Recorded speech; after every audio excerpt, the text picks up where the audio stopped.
dove? Are.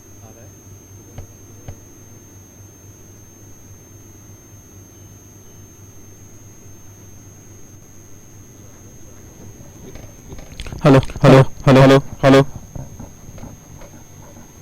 hello, hello, hello, hello, hello, दिखाई दे रहा है वो hello, बाकी hello, बंद करो hello, hello, hello.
Hello, check.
Good afternoon and a very warm welcome to all.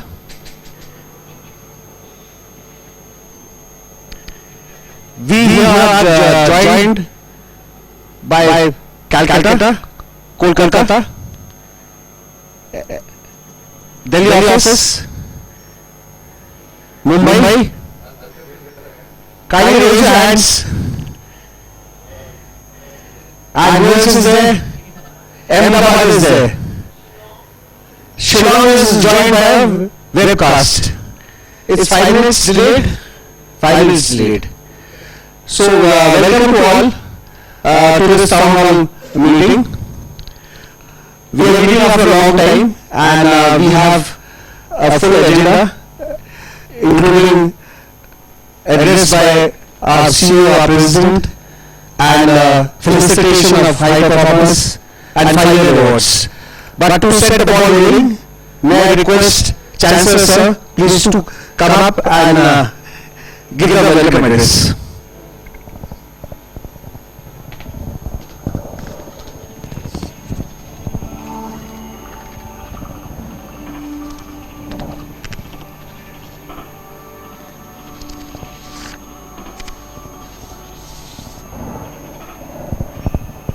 Thank you, Anand.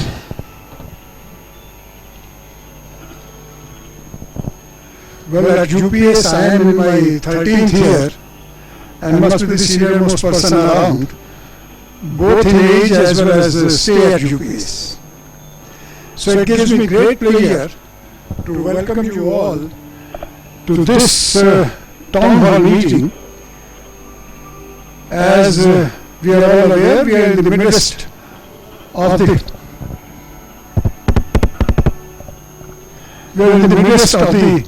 festive season, and I do believe that all of you, along with your families, are enjoying the great weather of Dehradun as well as the festive season. We at Dehradun are also pleased with the presence of Mr. Amit Sevak as well as Randeep Sisodia, along with other MC members. Only Mr. Sachin Jain is missing. I hope he's joining us from Delhi. And it really highlights the importance that we all attach to this formal way of communicating with our family members at large. You are aware that UPS, along with its associated institutions, had a fantastic year, and we are hoping that we will continue to grow not only in numbers but also in academic rigor, as well as this year the replacement season will be a very happy one. It has been our constant endeavor to get some of the top intellectuals in the country to the campus, because we have always believed that whosoever comes to the campus comes around that the people here are doing a great job. We do believe that getting people onto the campus is a great way of building UPS brand, as these are the people who really carry weight behind and speak about UPS well when they go back. In the recent past, we have hosted Bharat Ratna Professor C.N. Rao, Padma Vibhushan Professor J.V. Narlikar, Padma Vibhushan A.S. Waldia, Padma Vibhushan Dr. V.K. Saraswat, who is also a member of the Niti Aayog at present, Mr. B.K. Chaturvedi, who has been the Cabinet Secretary and a former member of the Planning Commission, was with us only during the last 3 years, and Mr. Karthik Suryanarayan, Director UOP. besides a lot of other stalwarts, both from the industry and academic institution. We also attach, as you all know, a lot of importance to the safety of not only our own personnel but also of the institution by large, and we have Mr. Abhay Sharma as the risk officer now, who looks after all such particular initiatives. We also during the recent past have carried out internal audits of our major processes, and I must say to the credit of all of you that the reports have been fairly decent.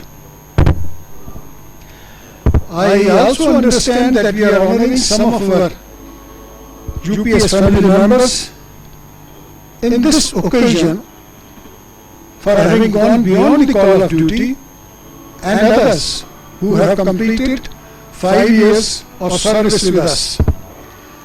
I would also like to recognize some of our colleagues who have excelled in organizing some of the conferences that have taken place during this year, especially the National Conference on Biofuels and Bioenergy, where Professor Dr. Pankaj Kumar and his team did a great job and got a lot of people both in the area from India as well as abroad.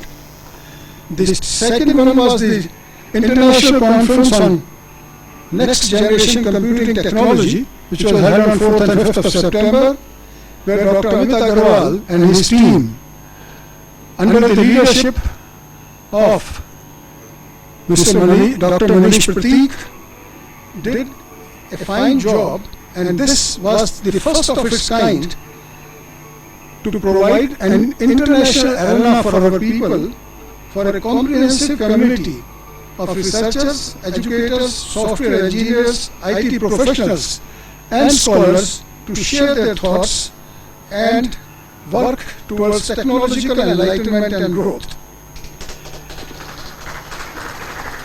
This conference attracted more than 800 original research papers and almost 200 plus participants from around 15 countries, including 25 states in India. The third one that I would like to mention here is the team UPES, which consisted of Dr. Kanchan Bahukundi, Madhuben Sharma, B.K. Mandal, Abhishek Nandan and Dr. Sujata, who came together to develop the course content which was ably anchored by Dr. Sujata. My compliments to each one of these for doing a great job.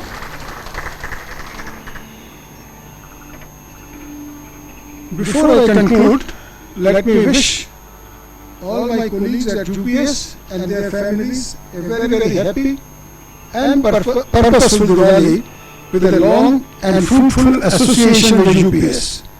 I welcome all of you once again to this communication meeting. Thank you. Jai Hind.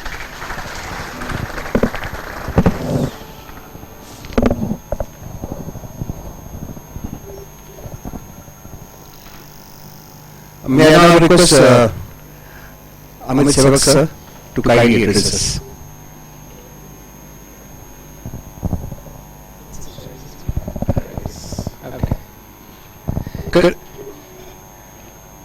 Good afternoon. Thank you, Dr. Chopra. Thank you, Utpal. Thank you, Dr. Sriari, for having me here today. It's my pleasure to be here at your town hall meeting. I want to take this opportunity, first and foremost, to congratulate the UPS family on an outstanding 2015. On many different metrics, 2015 has been an outstanding year. Dr. Chopra had highlighted some of the great accomplishments on the research side in terms of engagement. And these are wonderful areas to be proud of, and the recognition we got for that. I'm going to turn this down just a little bit here. Someone might be on hold. At the same time, I also want to recognize that we have a number of initiatives that have gone throughout this year, and I want to just take that opportunity to highlight some of those. Can I have the PowerPoint slides up, please? And is there a clicker I can use to switch between the slides, if that's available? Thanks. So, for those of you who are connected, can you see the slides?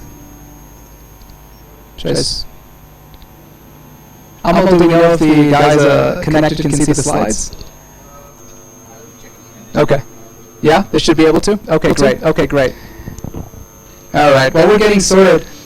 There's a number of things I'd like to highlight. The first and foremost is, Amal, I'm going to stand over here if that's okay. And if you need to move that camera to follow me, can you do that? Okay, great. Thanks.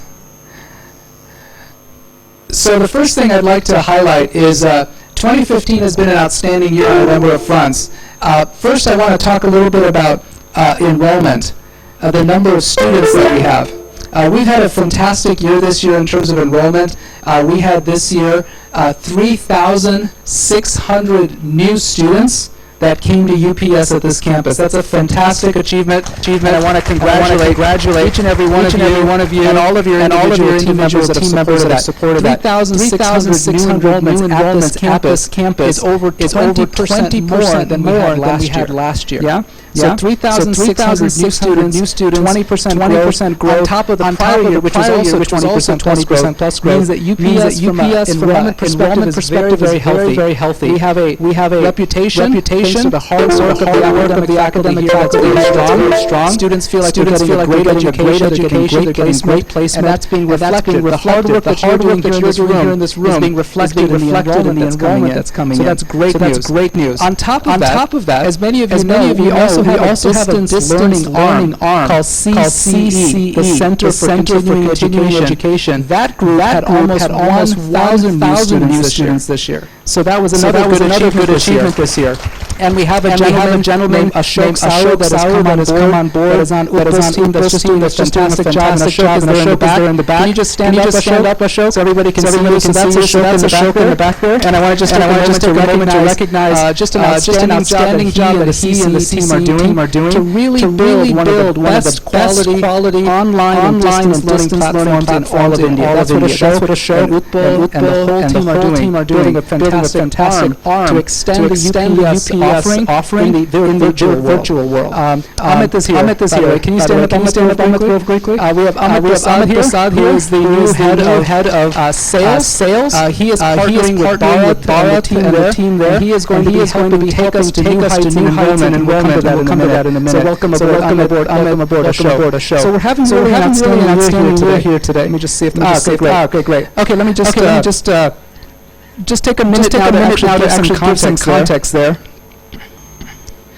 When I had the opportunity to address you middle of this year, I had put onto this very room, the Vivekananda room here, five objectives that we were partnering, and I were partnering together for UPS. And these were the five objectives, and I want to be clear, these are not the only priorities. There's many other priorities, but like any priority, sometimes you have to focus on one thing, right? You have to focus on something if you want to become better at it, if you want to become strong at it. And so these were five specific priorities that we wanted to achieve during 2015. Number one was to grow enrollment. And I just gave you the numbers. We grew 3,600 new enrollments at the campus, an additional 1,000 CCE. So total new enrollment is 3,600, 1,000, about 4,600 new enrollment. So that's a great achievement on growing enrollment. We achieved that very ambitious goal we had of growing 20% plus. Innovation. Another objective that we had this year was HBO, hybrid blended online, right? Not the TV channel HBO, not home box office. This is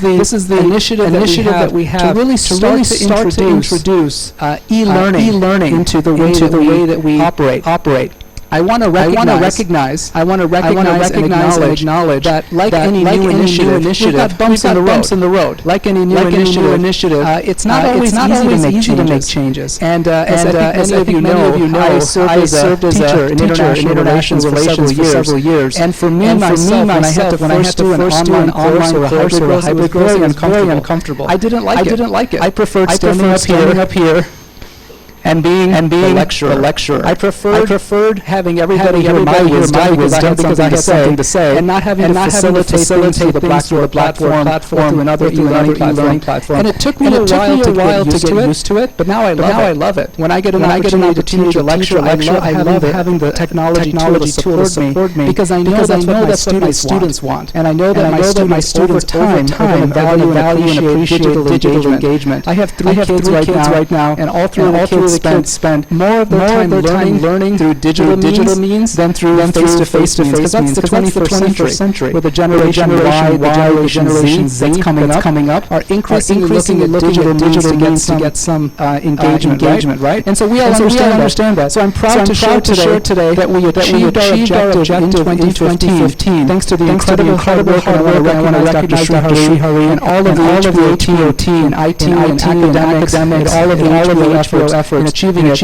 We today have 2,500 students currently on Blackboard, the e-learning system. That's approximately 2,000 students that are having Blackboard experiences through courses that have been developed by the faculty here. Plus we have through our partnership with the Walden folks and our partnership with the Laureate Design University. We have an additional several hundred students on there. So this is exciting. We have 2,500 of our almost 9,000 students that we have today. The total number of students here are about 9,000. Of those students, approximately not quite a third, a little under a third, somewhere between 25-30% are now getting some engagement there. And I'd love to during the Q&A session feedback and understanding of what their experience is like. I know that there's some challenges, but I'm also hearing the positive. I had an opportunity today, just this morning, to hear from the business students as well as from IT students. I had a chance to about 30 or 40 of each of those, and I heard they're liking many of the experiences that you as the faculty are bringing in. They're also finding the technology sometimes challenging. Sometimes the server is not up, especially during exam time. Sometimes we're having challenges with the connectivity. So there's some challenges with the new system. But in general, I'm encouraged by the positive progress that we're seeing there. Quality. In 2015, we had a big priority on a variety of academic quality initiatives, right? And so some of these initiatives, of course, are outcomes. That we have started the journey of starting to document the learning outcomes that are a key part of what we're trying to do. And Deepa is there nodding her head, yes, absolutely. So to me, this is a very important thing, that we're taking the time as an organization to document what are the learning outcomes that we want to achieve as an institution by course and by program. This is a good step in the right direction. We have more to go. We want to automate it. We want to put assessments against it. But for now, this is a good positive step that we're taking the time to document very clearly and updating when we need to the learning outcomes. What is it that we as lecturers, that we as teachers, as professors, as faculty want to be able to show that happens? So that's exciting that making progress on documenting those outcomes and updating those outcomes. Some faculties are doing it more than others. Some are doing it at different levels. Some new faculty are learning the process, but the idea of documenting outcomes and refreshing them on a regular basis is a very important exercise to just get clarity about why we're doing what we're doing. What's the purpose of teaching this course in BTech or BBA or law, etc. So that's why this is an initiative. Accreditations. 2015 is the year where we started to make progress. IACBE, NBA. We're going to initiate the QS process. Are you familiar with QS? Yes. QS. Why don't you tell me QS? International Accreditation Society, which looks after the outcome-based learning system. So QS is one of the global leaders rating universities based on clear standards, very high, rigorous academic standards. So thanks to Bill and Dr. Shri, with the support of BIPA and really the whole team that's behind the scenes doing this, this is going to be a very important step for us at UPS. When we get our rating for QS, we're going to have the opportunity to be recognized on an international level. There are less than 50 universities in all of India, right? So there are almost 700 universities in India today. 700 universities. 742, Mr. Ghosh has clarified. So there are 742 universities in India today, and of those universities, only 50 have a QS rating. So we are going to become one of those. Of the IITs, just to give you a reference, there's only 3 of the IIT campuses that have a QS rating. So there's a huge opportunity for us to be recognized among the top universities in India. Huge opportunity, and really at a global level. So we have made a decision to apply for QS rating status. So that's something that we're very excited about. I know Dr. Shri and the deans and the whole team are going to be quite busy, right, Kamal, making that happen, so that we can become recognized at the international QS level. So it's an important initiative, and I'm very proud of the fact that we're making progress at that accreditation level. On new programs, we had launched altogether, our intention was to launch 18 new programs this year. We ended up only launching 8 of them. We had a big learning this year that we need to spend a little bit more time doing market research. So sometimes these objectives also elicit learnings. And the learning for us is that we want to go a little bit slower and take a little more time in market research, in preparation of the program, in identifying how we're different. So that was a learning for us this year. We did not achieve our goal of launching all 18 programs. We only launched 8, and the other 10 programs gave us a lot of learning. So that's what we're going to work on going forward. And then finally, HFG Plus is here for good plus. And this is a whole suite of academic indicators that's going to allow us to pinpoint specific areas that we want to develop and strengthen. This is an opportunity for us to have a new framework that's going to provide an added support for you as faculty to continue to work different and raise that bar for academic quality. So that's been officially launched as well. So on the quality front, there's been a lot of good progress. This is great. Very quickly on student experience, as many of you heard and know, we track student experience through an indicator we call NPS, Net Promoter System, or Net Promoter Score. Net Promoter System is a methodology where we look to ask students the question about would they refer UPS to a friend or family. And if they on a scale of 10 give us a 9 or a 10, they're considered a promoter. If they give us a score between what is it, 8 and 5, we say neutral. And then if they're falling below, they're a detractor. So the Net Promoter Score is netting out how much are our students promoting their experience at UPS. So here's the good news. The good news is that we improved, and where's Brigadier Sherman? Thanks to the work of Brigadier Sherman and his team, we've improved our NPS score from negative 32 to negative 33. Yeah. And so I want to recognize and thank the hard work of your team and the whole team here for making progress on the NPS score. So like any good news, there's also thinking about next year. So as we think about next year, we want to continue to improve that even further, right? Negative 32 is not a good score. Negative 33 is a better score. But as the number suggests, it's not quite yet positive, right? So let me talk about what this is. This is an indicator that we want to drive towards continuous improvement every year. Net Promoter Score really measures how happy or how loyal students are. And today, ladies and gentlemen, our UPS students are not that happy.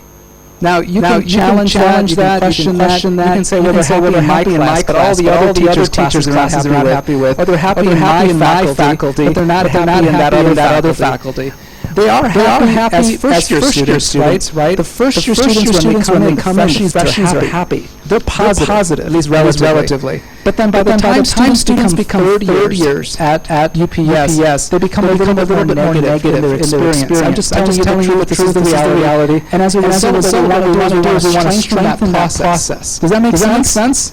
Yeah? Does that make sense? That we want to continue to find ways to give the students the experience that they're looking for. If they have an issue with the cafeteria, what can we do there? If they have an issue with the hostels, what can we do there? If they have an issue with the technology, how can we improve it? So what we're doing is through this Net Promoter System, we're looking faculty by faculty and year by year to identify what are the pain points that the students have and how can we as a team strengthen their experience. Net Promoter Score is an area where we made progress this year, and I want to recognize that, but we still have quite a bit more work to do. We have got to get positive NPS. We have to go from negative 33 to 0 and positive. We can achieve that. We can absolutely achieve that. But it's going to take a big team effort as we go into 2016. So spending a minute on this because we would like this to become an important indicator for our success as we go into next year. It's not just about enrollment. It's not just about products and programs. It's also about ensuring that the student experience is really positive, right? Both in the classroom and outside of the classroom. And that's a priority for us for next year. Student experience.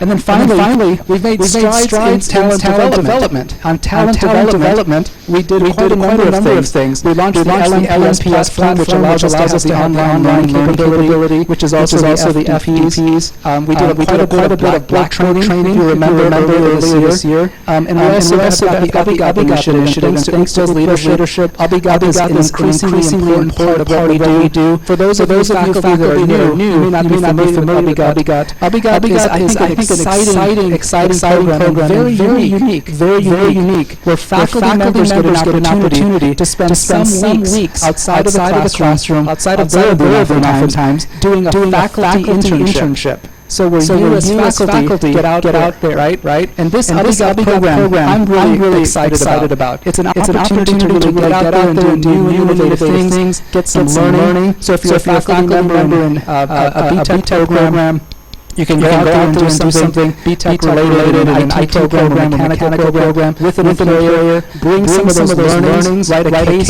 write an article, and then bring that back in the classroom. I think many of you are familiar with it. I'm mentioning it for those that are new, that this is an exciting initiative that, thanks to Dr. Sherry and we're making a bigger emphasis on. So in summary, I know there's a lot of verbiage here, but in summary, I'm proud to say that I feel 2015 was a very positive year at UPES. We had very strong enrollment. We took the first step towards getting online technology and digital support technology in the classroom. It wasn't perfect, but it's the first step. Like any new initiative, we're managing change that we can become better and stronger as we go forward. And it's going to drive huge innovation and huge experience positives for students. Lots of quality initiatives, lots of student experience progress, and lots of focus on talent development. Are there more things that we did this year? Yes. We launched, of course, the law building this year, right? We have the new law school, and where's Breeze? Is he in the room today? He might be connected. But the law faculty deserves a huge credit for having really gotten the law school up and running. We have two new hostels this year, a boys' hostel and a girls' hostel, and so we've done quite a bit of work here. So in 2015, I want to really thank really the whole team. Was Sandeep? Sandeep in the room? He may be out. He may be in Kandoli. So, Sandeep, if you're hearing us from Kandoli, I want to thank you. Brigadier, thank you very much. Brigadier Jailer, and the whole team that's been involved in helping ensure the successful launch. 3 new buildings in 1 year is quite an achievement in 2015. A new law school, a new girls' hostel, a new boys' hostel. And by the way, that was just 2015. In 2014, last year, just as a reminder, we had 2 boys' hostels, and we had the business school, right, in Kandoli. So we had 3 buildings in 2014 that are new, 3 buildings in 2015 that are new, huge momentum, and of course we want a couple more buildings from our colleagues for 2016. So we're working on that as well right now. So there's a lot of growth in physical facility, a lot of other initiatives and progress. There's a lot to be thankful for. We had a very strong year. I'm going to just spend a moment on the next slide talking about some of the key themes. Utpal and Srihari and the team have spent quite a bit of time over this last few months on doing what's called an LRP. And LRP is a long-range plan. It's basically what's our plan for UPES for the next 5 years at a high level. What are some of the strategic themes that we're focusing on for the next 5 years? And so, as many of you know, within the Laureate family, We have UPES in India, we have Pearl, we have a number of Lloyd initiatives, and then we're also exploring some new types of partnerships in India. So I want to just take a minute to share with you what are we doing in India across these initiatives. First, UPES. UPES, at a high level, what are the key strategic initiatives? We want to continue to grow the institution with quality. And I want to stress that. We want to continue to grow enrollment, but we want to continue to strengthen the academic quality. And I'm going to talk about this some more. Many people believe in academics that you can't do that. Many people believe you can't grow the numbers of students and at the same time grow quality. That doesn't work. Either you can have a small campus, small classrooms, and then you have quality, or you can become very commercial and become like Amity University. That's just all about the numbers, let's say. And they're focusing on growth, but they don't care about quality. And I'm not picking on Amity, but I'm just giving an example of an institution I often hear about that has that reputation of being growth-focused. What we'd like to put forward for you to consider is that we have the opportunity to do both. UPES has such a strong quality base, a strong reputation and high outcomes that we have the opportunity to scale, to grow, but at the same time we have to continue to strengthen the quality indicators. And that's why on the previous slide you saw quality is where most of the bullets are, because that's the focus. And so scaling enrollment and quality is the number one priority for UPES for the next 5 years, ensuring we continue to grow healthily our enrollment, roughly 20% a year, but at the same time, ensure we're strengthening accreditations, making sure we're getting the students their learning outcomes, making sure we're continuing to drive supporting HBO efforts, making sure we're doing faculty development, making sure blah, blah, blah, blah, blah. There's so many things we can all do to continue to ongoing basis strengthen academic quality. UPES, we're making a big, big emphasis on really the brand. And I think Upal's going to talk about it, so I won't get into detail on it, other than to say that the UPES brand, the University for Petroleum and Energy Studies, is a brand that is ready for a refresh. So we want to take the time in the next couple of years and really reposition the university as a university that's going to be continuing to have a strong pillar in petroleum and energy, but to start to be really recognizing that we're going into IT, right, Manish, that we're going into business, that as the Kandori team knows, and certainly as Tabriz and the team knows, we're making a big focus on law. We today have one of the highest reputation private law schools in India, and nobody knows about it, right? Some people know about it, but not enough. And so our goal is to start to reposition the brand from a petroleum-led brand to one that is repositioned as multidisciplinary, but continues to maintain a premium, high-quality positioning. So our focus on the brand is a key strategic pillar that's going to be allowing us to not only get and attract more high-quality students, but it's also going to allow us to have the opportunity to attract great faculty. Because as we all know, we all want to work at a place that is making progress on a number of fronts. So emphasizing the reputation or the brand of the institution, that's not just about marketing. That's also about doing things that build the academic quality and the reputation, getting the QS ratings, accreditations in place. Building our reputation as a leading university in India is the aspiration. Finally on UPES, I want to continue to highlight that employment is going to continue to become a key priority, and the linkages with industry. And I again want to recognize what Upal and the team at corporate are doing corporate relations area. They're making a huge emphasis on strengthening the partnerships with companies. So those are just a couple of the highlights. There's a lot more we can talk about on this. But those are just some of the key highlights I wanted to emphasize. Continue focus on product, continue focus on NPS. All of those things are going to continue to become key themes as well. Pearl, as many of you know, as part of the Laureate family here. I'm sorry. Just briefly on UTM. On the UPES, when I say UPES, that means the UPES group. That includes UTM, also includes CCE. Just to take a minute. UTM, University of Technology, University out in Shillong, Meghalaya. I had the opportunity to visit the university. I had the opportunity to spend time with the team. Dr. Chopra was kind enough to take me out there a few months ago, and we've had many trips that are out there. And I want to take a minute just to recognize that we continue to emphasize some key priorities in UTM. One of the key strategic shifts we've made, for those of you that might not be familiar, is we're starting to focus more on local programs. Programs that we believe can make a difference for the local market.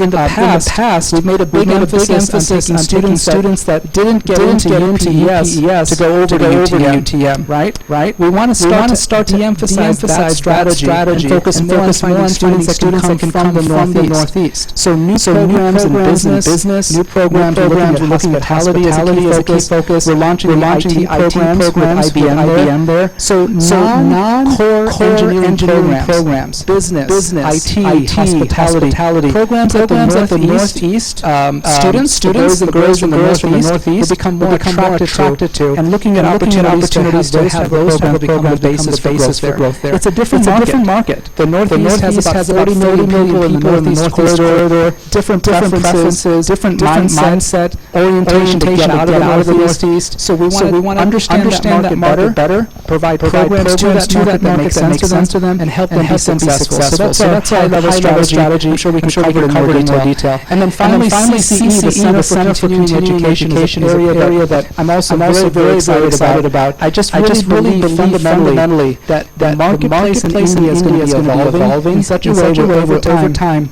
distance learning and online learning are going to be very important for the working adult. So people between the ages of 25 and 40 that want to go back and get their degree or go back and get their masters are going to be looking for that. And the evolution of the marketplace is going to lead to that happening. So we're very excited, and that's why we've invested in bringing Ashok on board. Ashok is building out a very strong team at the Center for Continuing Education based in Ookla, based in our office in Ookla. They're just doing a great job of building what I believe will become a very important part of the growth and quality that we have. Because UPES over time will be known as a great institution here, but will also be known for virtual quality that we do, which means we have to strengthen the academic quality considerably at CCE. We've got to strengthen the technology. We've got to have a great student experience. We're making a focus on that. So that's the UPES group. For Pearl, very quickly, just to give everyone an update, the Pearl group had an outstanding year in 2015 as well. They grew by about 20% of enrollment. Pearl currently has about 5,000 students. Pearl, of course, is in the fashion, design, and creative business space. Their headquarters are in the Rhino area in Delhi. They have campuses in Jaipur, campuses, of course, in Noida, campus, of course, also in Bombay. We are planning to launch at least one new campus on average every year for the next few years. So our vision for Pearl is to continue to maintain its growth. We want to strengthen the accreditation part. We may ask people for help on that. We're also going to be looking at other opportunities to strengthen the academic quality. There's a huge focus on strengthening 3G. We talked about some of the innovation. A big focus is going to be on collaboration across institutions. So we're making a big focus there as well. And then finally on partnerships. And Kamal knows this. We're making a big emphasis on strengthening our partnerships with other academic institutions like universities in the UK and the US, as well as corporate partnerships like what we have in IT with IBM. More partnerships. That's going to be a big theme for us during this 2016 to 2020 period. So with that, let me just quickly wrap up here by just highlighting some just important themes. Many of you have seen this, but just want to reinforce some of the key points here. As many of you know, we've been making a big initiative on what we're calling the culture narrative, which is a focus on improving and clarifying the language that we use to describe what Laureate is all about, expressing what it means, and talking about what that foundation looks like. Condoleezza Rice, who is the former Secretary of State of who was the former Secretary of State, who was the former Secretary of State of the United States, is a key partner of Laureate globally. And so with her arrival, she has been making a lot of very provocative statements. And there's just one word I'd like you to remember when you think of Laureate, and the word is movement. That what we're doing is we're starting to position and explain what Laureate stands for as a movement. That this is not an international organization. This is not some multinational function. This is a movement. And the quote that we have here from Dr. Condoleezza Rice, I think, says it all. If we think that education is the civil rights movement of our time, If we think that education prevents people from being abused and gives people choices, then every education effort today is a movement. Given the scale and principles of access that Laureate promotes, I can't think of your organization any differently than a movement. She is the provost, former provost of Stanford University, one of the top universities in the world in the United States. She's somebody who speaks very passionately, and she has a lot of credibility, right? She's not somebody that will lend herself very easily to being affiliated, but she's very proud of her affiliation with Laureate because she believes we're really... I won't go through all of these, but I just want to highlight the key thing I think that's important here is this concept of our beliefs. What do we believe at our core? That students are at the heart of everything we do, and that excellence and scale can be achieved hand in hand. Students are at the core, and we can achieve excellence and scale at the same time. That's at the core of the belief. That's something we believe. And I'm proud to share that we've had the opportunity to have almost 1 year in the preparation of this. So our spirit's here for good, our character is focused on this concept of a movement, this focus on students, this focus on making sure we do great graduate focus, and then finally this dream that we want to be universally admired as a catalyst for bringing quality education for all. So of course, very aspirational. We have this vision that we can truly be the leading private education group globally that's really inspiring students and faculty across the world. And so that's a little bit what we're trying to do. Very important announcement that I just want to make sure everybody here is aware of. Laureate just announced a few weeks ago that we are now a public benefit organization. With this announcement, Laureate has now publicly committed that we are going to be having high standards that are based on social impact across the world.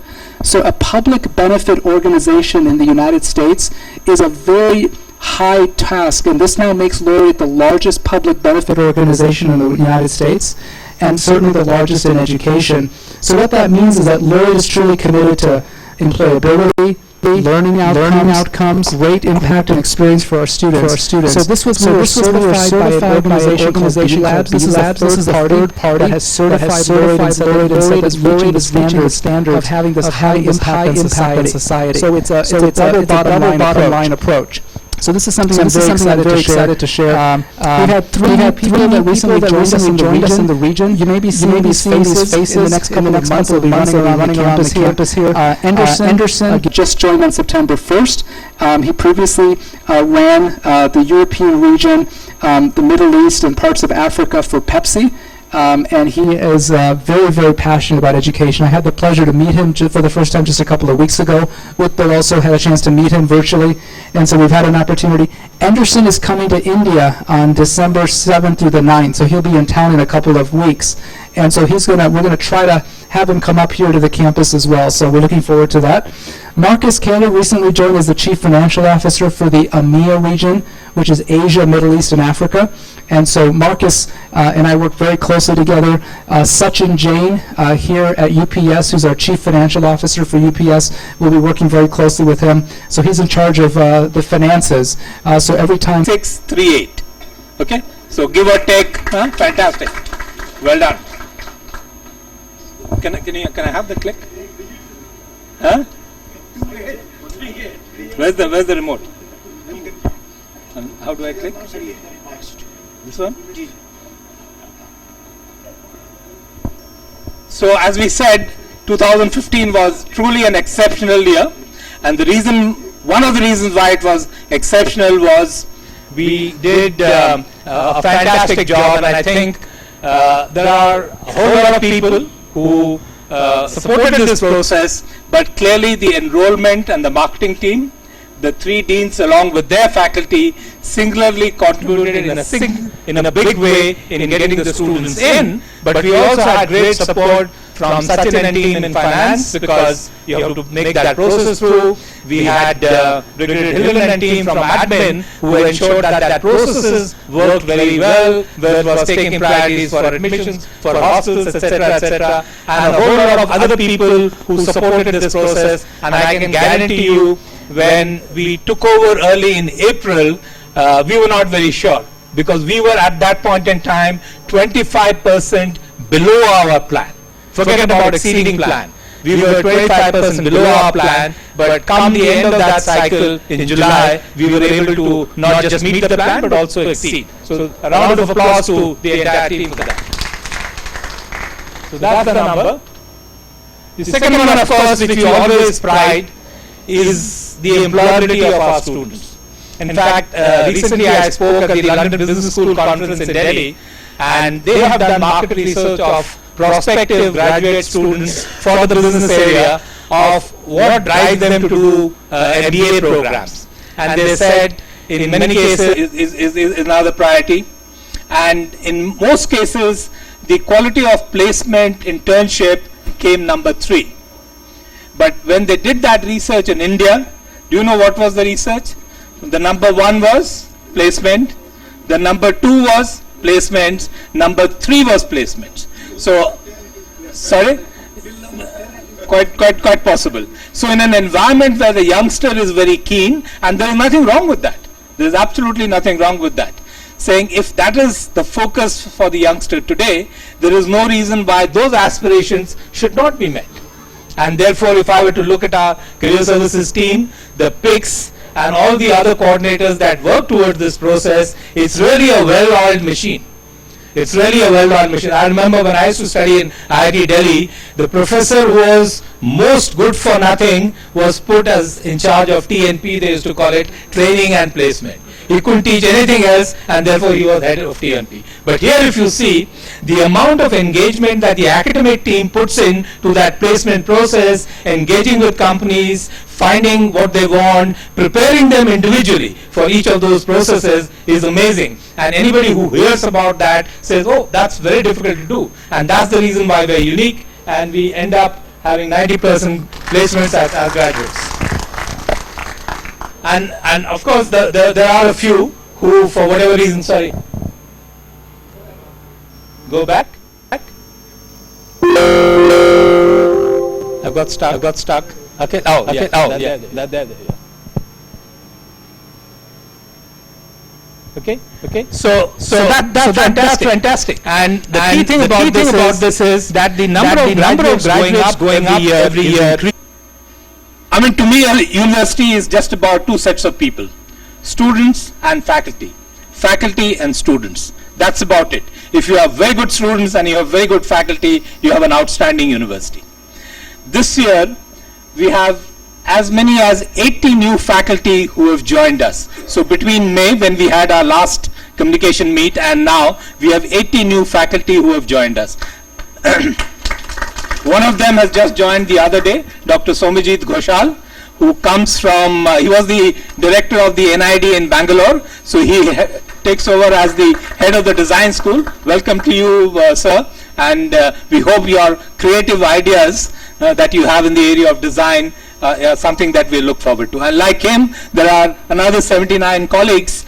As many of you know, we've gone to the IITs to recruit them. So we've gone to IIT Bombay, IIT Delhi, and Dr. Sherry went to interview. We've got some from IIT Kanpur. So these are the best IITs within the country. As far as the law school is concerned, Tabriz and his team, most of them are from the national law schools. So which is fantastic. And we are able to attract and retain these people. I think going forward, what we also need to do is to try and get our faculty from the IIMs. That's an area that we haven't been able to crack, and I think Amal and I have been talking about it for a while to see what is it that we can do. And College of Legal Studies, support from finance and admin team for making things possible. Amit talked about the NPS score. I'm not going to labor the point again.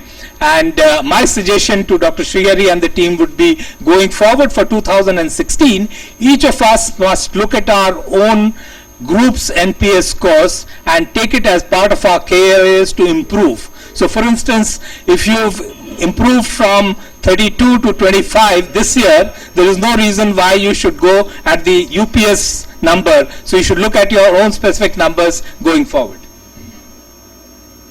The academic collaboration with IBM, with a lot of support from Manish, with a lot of support from Ashish and Sachin, we've been able to restructure the agreement. That was a big thing for us because at one point in time, we were an agency. That was what he said from that forum. And yesterday in the inaugural, he said exactly the opposite. He says there is tremendous value, because I have seen institutions who moved into those and seen what delta change that they have brought their curriculum, their teaching and learning, and their student and learning outcomes going forward. And that's a big step that we have taken. I have received feedback from our colleagues saying, isn't it too big a bite to bite? I think it is. I'm very confident that with support that all of you will give, led by Deepa and Reddy and the others, there's no reason why we will not be able to cross that bridge. It's timelines are strict. We have to make our submission, we have to make our payments now and close our submissions by end of January 2016. And I'm sure all the three colleges will work in unison to ensure that we not only qualify for a QS ranking, but also because they have those star ratings, so you can be a 5-star, 4-star, 3-star, 2-star, etc. The HR roundtables have always been a source of inspiration for us. And yesterday as part of the Higher Education Summit, they were talking about networking. And typically in an education institution, networking means you engage with another university, either within the country or externally, and have exchange of student and faculty. So when I shared with them that in UPES, our networking, in addition to that, also includes networking with industry. You know, as many as 250 recruiters come to the campus on a regular basis year on year. So that's the network that we're talking about. And then the FICCI guys turned around and said, that is something we at FICCI and CII have been trying to do for a while, but we have never been able to put the academic institutions and the industry together. Because industry always says we don't have trained people, and academic institutions are saying we have graduates coming out and they should find jobs in industry. So to me that was a big revelation. And these events, and I must thank Vikas and the rest of the relations team, and Vijay earlier was now super animated for having these programs together. We added IT this year, as you are all aware, we used to have the traditional thing, which is oil and gas, power, and aerospace. We added IT this year, and there is plan to add other disciplines. Dr. Tabrez has had his hat in the ring, and he says he wants one for law. I think the College of Business have put another hat in the ring to say they want one for analytics. I think these are good ideas, and going forward, we will work closely with all of you to ensure that we add these. These are tremendous platforms for us to showcase what we're doing and what our students are capable of. Blackboard, I'm not going to spend much time. I think this is world-class technology that has been rolled out, which is of value. This picture is getting cut, so that's the second quiz. Can anybody say what this picture is about? Those of you can talk about it.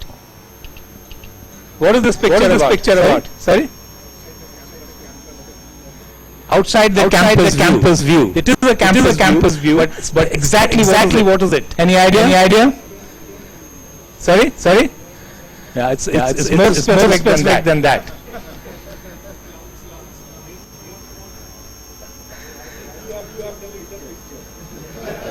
So can you laterally think different? Sorry? It's a plot of land. Let me give you a hint. It's a plot of land. Which plot of land is this?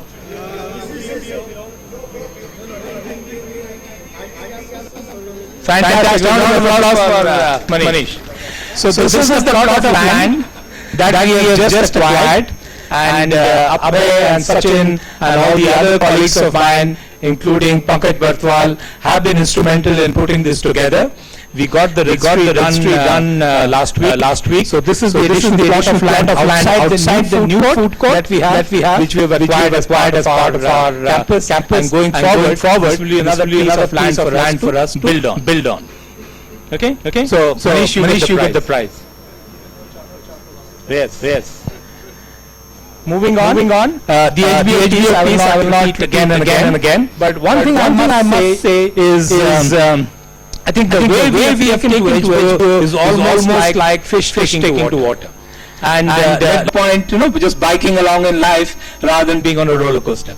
And Tabrez in his last retreat that we had last Saturday, he took me away from my family on a weekend. So, but he really did pay because he looked after us very well, where he has said that he will bring in 2 of his courses on the HBO model, and he's talking about the law of torts and constitution law, contract law. Fantastic, Tabe. So welcome to the club, but you must ensure that the learnings that both Dr. Shrihari and the 2 colleges have, you build in, so that when you launch, it's an absolutely smooth one. Amit did talk about CCE, and he did introduce Ashok. Ashok is a great asset. He comes to us from one of the biggest distance education universities in India. He's now on board. I think one thing which maybe some of you may not be aware, Dr. Raju Ganesh Sundar, are you here? Yeah. So what we did this year was, earlier we used to have 2 enrollment cycles. One, why are we restricting ourselves to enrolling them only twice a year? So we have started off with 4 cycles. So we have January, we have April, we have July, and we have IVU. So that sets it up for our next year, and the next big launch is 2016 January, where they have voluntarily taken a target of 500. And I'm happy to share it in public. The logic there is, let's go out as one-day cricket and be pinch hitters for wicket 1 and wicket 2, put scores on the board so that the year down the line, but a lot of you faculty go out and contribute to the Indian School of Petroleum and Energy. I remember in my first management team meeting, most of my management team members said that this is a loss-making proposition and we should start re-looking at some of these propositions with us. I'm very happy to say that this year we have grown the business 20% over last year, and we have grown the business in terms of margins from almost breaking even to about 25% margins that we are earning for each of these programs. So that's a fantastic is that normally they were doing oil and gas kind of consulting assignments. That is why the Indian School of Petroleum Energy. But they have broken into the automotive sector by doing programs both for Mahindra & Mahindra and Hero Motors, who are located next door in Rishikesh. So that's a big breakthrough. And the second thing that they have done is they have supported 2 of our sister laureate institutions, one in Saudi Arabia and one in Mexico, where Amit had worked for many years, to build up their programs. So that's consultancy that ISP did to launch those courses in these geographies. So that's fantastic effort in my view, and I'm sure going forward this business is there to stay and grow, and I'm sure many of you who participate as faculty in the ISP programs will continue to support it as we got. For instance, is Dr. Mandira Agarwal here? There she is. So Mandira has got the best faculty rating by the program that we did with BPCL on health, safety and environment. So round of applause for that. I mean, I was amazed to see the kind of faculty scores that, and she's got these from working health, safety, environment professionals who are doing this course.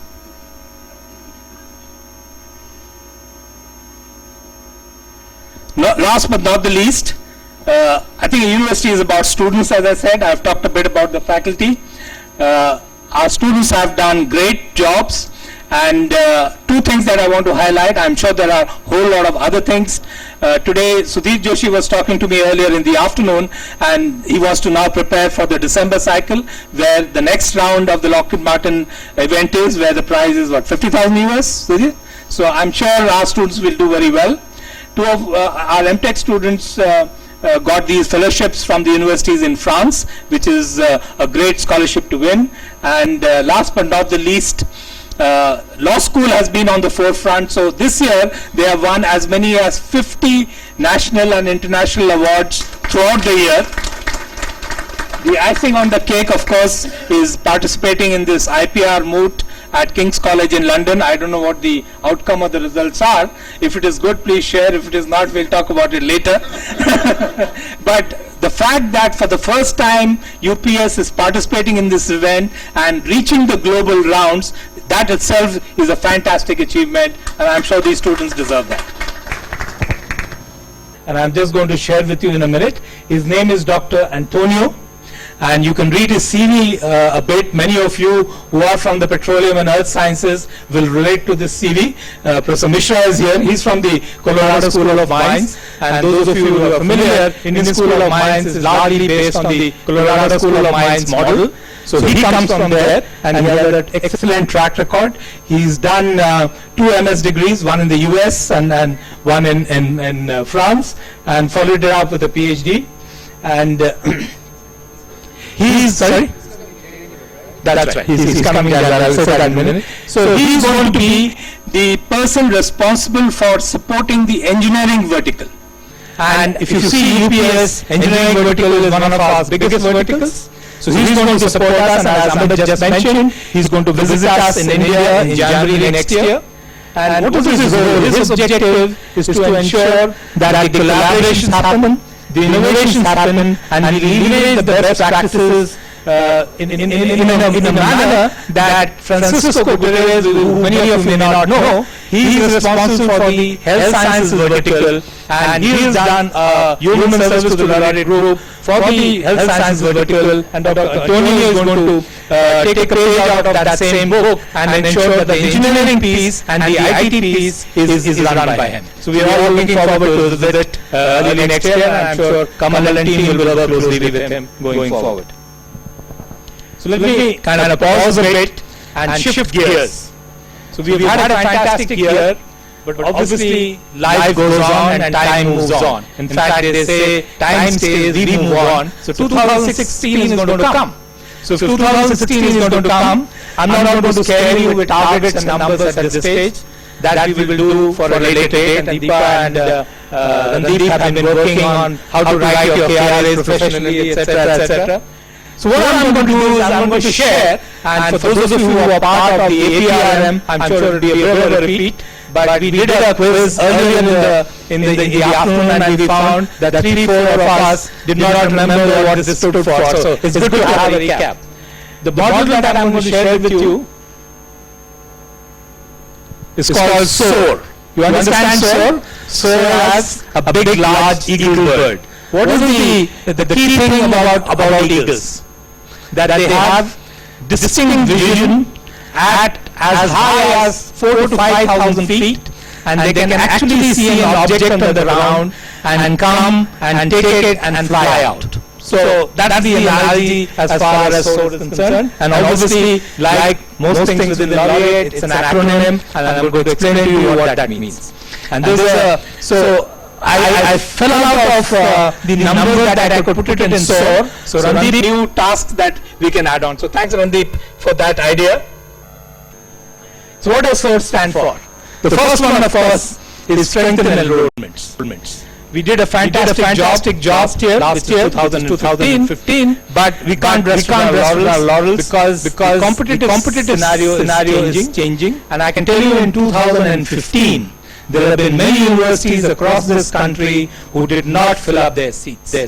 And you could see advertisements in newspapers as late as September. Though the UGC cutoff, I think the 31st August saying you can't have. After that, they were still advertising saying we still have seats, and people gobbled it up or garbaged it or covered it up in different ways by saying we've got some exiting students vacancies, all kinds of things. Still many of those seats are not. I'm sure they will take rearguard action, and going forward they will work through a process. So competition is going to be tough, and we want only the best of our students. Because if you see over a period of time, the quality of our students based on the scores that they're getting. In fact, Reyes was telling me one of his law students has got a 98% score in his board results. Imagine 98% scored results coming to UPS. I think 5 years ago it was not heard of.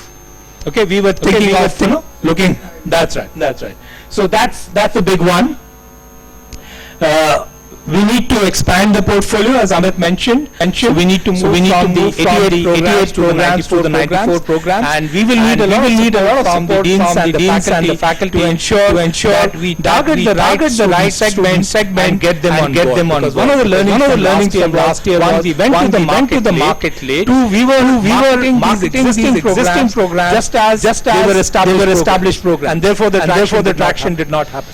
And the last point which I heard today was you remember a couple of years ago we launched mechatronics, and one of our pain areas was nobody understood mechatronics and did not want to have those students. Just yesterday KPIT has mechatronics students, and they are saying these are the best mechatronics students we've ever seen. The interviews that we have done across the world. I mean, to me it was fantastic.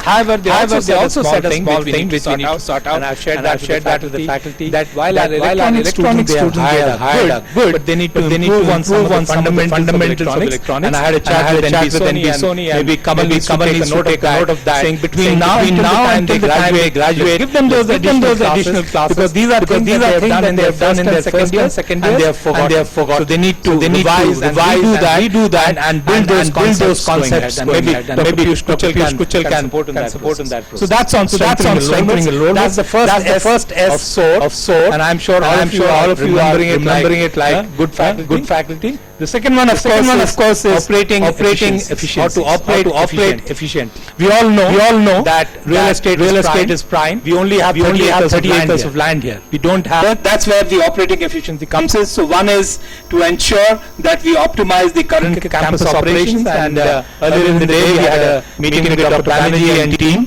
where we really found out, and Ravi, etc., were there saying that they are doing a fantastic job. All we are saying is, are there different ways of looking at how you want to optimize going forward in 2016? And of course, we need to work out on other areas. So for instance, there is the huge work that Kamal and Dr. Ajay Kumar have done on the MTech piece, because we found that many of our MTech programs were either small batch sizes or not appropriate from the market perspective. So they have done a fantastic amount of work to ensure how do we reposition and build in efficiencies as far as MTech programs are concerned. And those of you who are from the engineering school may want to spend some time with Ajay. He's really been creative, and I reviewed it when I was here last week with his brilliant new ideas that he's put on board. So that's on the O. The next one is achieve academic excellence. I think academic excellence is something which we need to continuously do and monitor.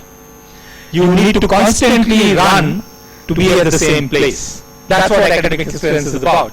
And it is at several levels. One, the rate of change at which knowledge is changing is so fast. For example, there is a cousin of my wife who teaches computer science in IIT Delhi.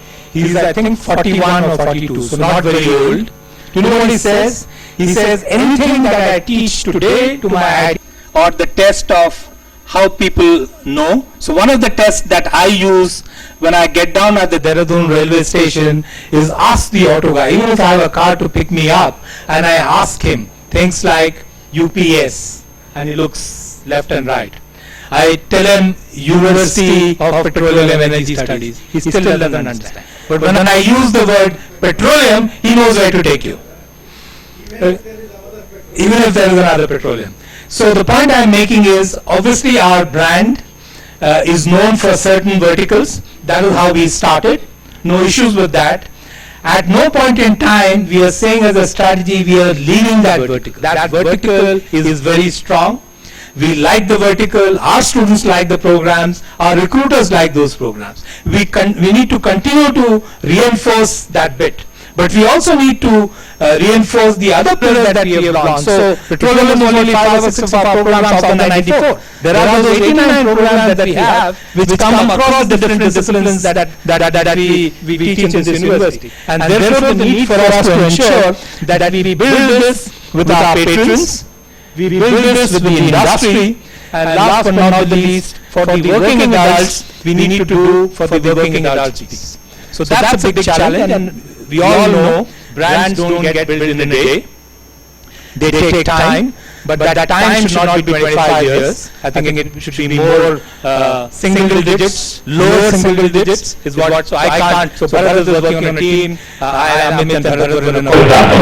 A lot of work that we need to do on repositioning. The first explanation is about student outcomes. I gave you the story in the beginning about how important outcomes are for parents and students. We need to continue to innovate and improve. So two tasks that I have shared with my career coaches team is let's ensure that this year we add a certain percentage of international placements to our placement scenario. I've not fixed the number, but I said let's go and try some. The second one, of course, is to increase the number of paid internships for our students. Because my personal belief is that if you get paid internships, the value of that internship is significantly higher usually those that are not paid. To not be objective, and I see Vikram nodding his head, and I know why he's nodding his head, is because when that message goes out in the market, there are people waiting to join the program that he's setting up. And the second one, the explanation stands for employee growth and communication. And you can always say you need to do more communication. That's a given fact. But how much is more? And that's something which I need to take feedback from all of you as well. So these kind of meetings, currently they are planned during the year. You want 6, you want 1, or you want 12, and we're happy to support that based on, and not just this forum. So one of the things that Tanushree mentioned in the APRM was that we need to have skip level and diagonal meetings with the rest of the group. This to me is a fantastic idea. So those are meetings that we need to do, and all these meetings, I or Amit or Shri will not be there. Some of these can be done by the deans, the HODs, the heads of departments as well. Because it's when you engage with the larger group and community, the message or the consistency of the message goes out, and people then share their questions with them. So that's all for all of you. So do you want to take the quiz or we leave it for some other time? I think it's fine because Father is giving me dirty look. I'm not really ready for that, but he's giving me dirty look. So obviously we'll talk about 2016 in our December town hall meeting. But we still have 2 more months of this year. So what is it that we need to do between now and December so that we really, as they say, sign and see 2015 for this year? If we skip this at this stage, this is just of time. I think the first one is to support the marketing team in the school contact program that they have already initiated. As you are all aware, the school students are available only between now and end of December. Once the pre-board starts in January and the second pre-board in February and the final board in March, these kids will not be available. And therefore, we have set ourselves with this humongous task, and Amit Prasad, who was just introduced, is part of the sales team, where we are connecting with students right now to share what are the options for them going forward.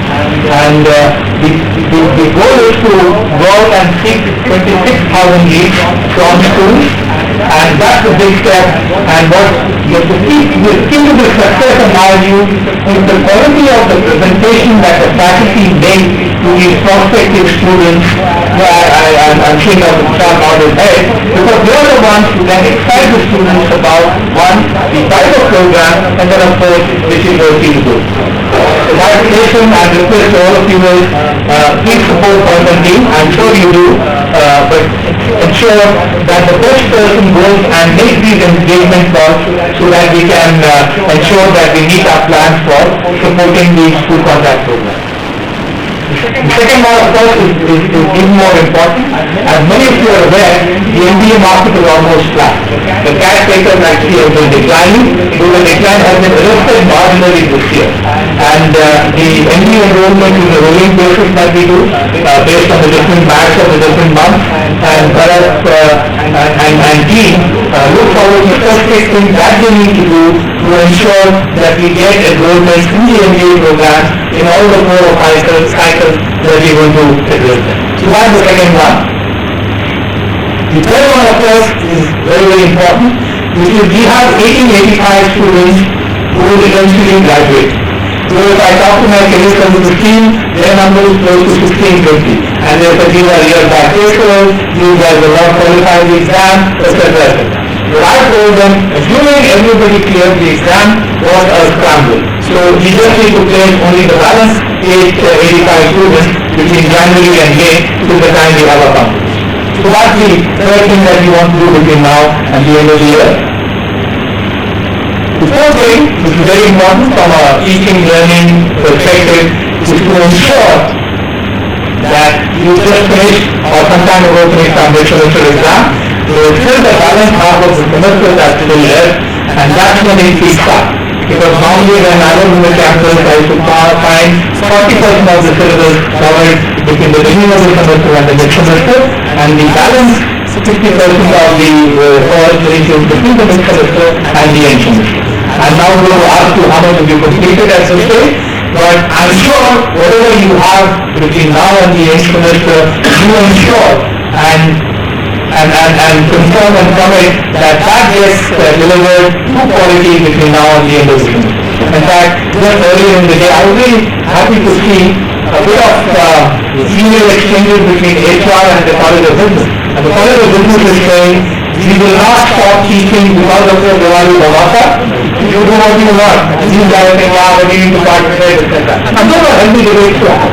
If the college stands up and says, we will not do this because of excitement. And as long as the reason is that you're focusing on teaching learning and all of it, and last but not the least, the goal completion reports, which is important for us. The NGO which Srinivas and team have launched, we need to ensure that we deliver the balance of the semester and also to ensure that the tests get completed. There have been issues, as Amit also mentioned, in terms of rolling out the tests, and Ravindra is now here, and he showed me 100% that the test dates are 7th, 8th and 9th of November. Of December, those are important dates, I can't forget them. So they will get completed then and ensure that the technology therefore works. So let's ensure that as far as NGO is concerned, because what happens is the students have their own grade plan. So we need to ensure that we iron out all the reasons that we have between now and December to ensure that it's a fantastic delivery. In fact, if you see the content and if you have a decrease here, the chief is the one who designed the design thinking program, and students are coming up to him and saying, why can't we be taught on face-to-face like we are learning in NGO?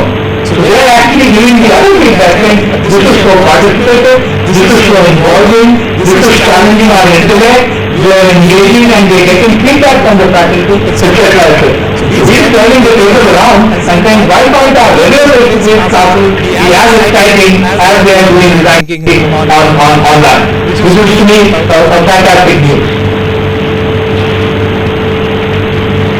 Obviously we need to do a bit of homework, etc.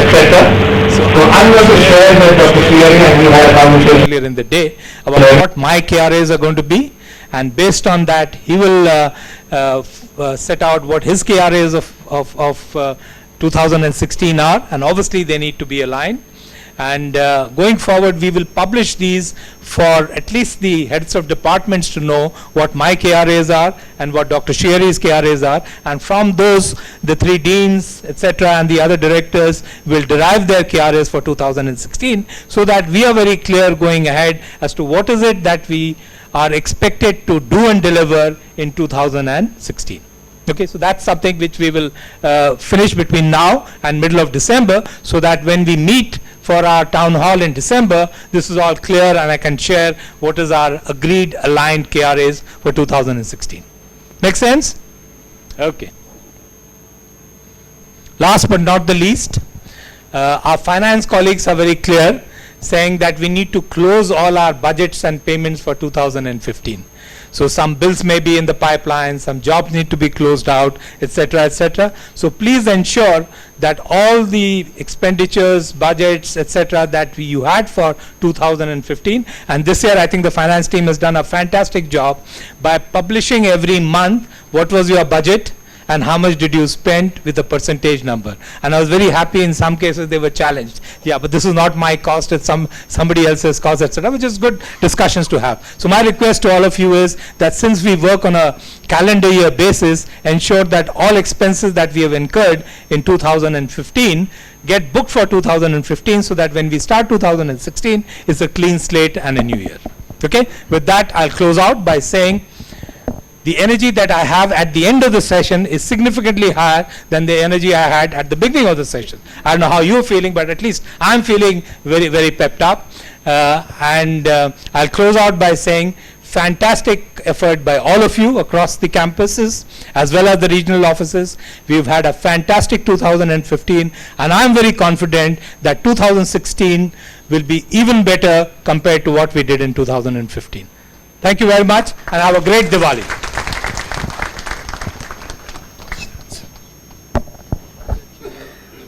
Yeah. So why don't you announce? Yeah.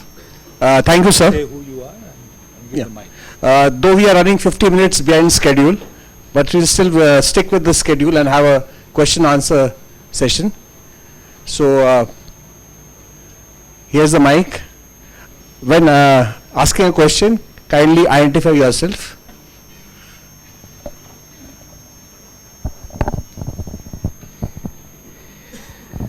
Good afternoon. I am Prashant Rawat from the Department of Nuclear Science and Technology. We are witnessing at UPS a huge physical expansion. So many of us have this question in mind, that is it just a physical expansion or something more?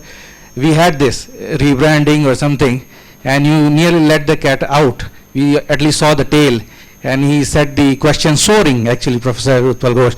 So is it possible for us, a lot of curiosity is here, to throw some light about how this repositioning is being envisioned for us here at our level, though you have been working on that. Yeah.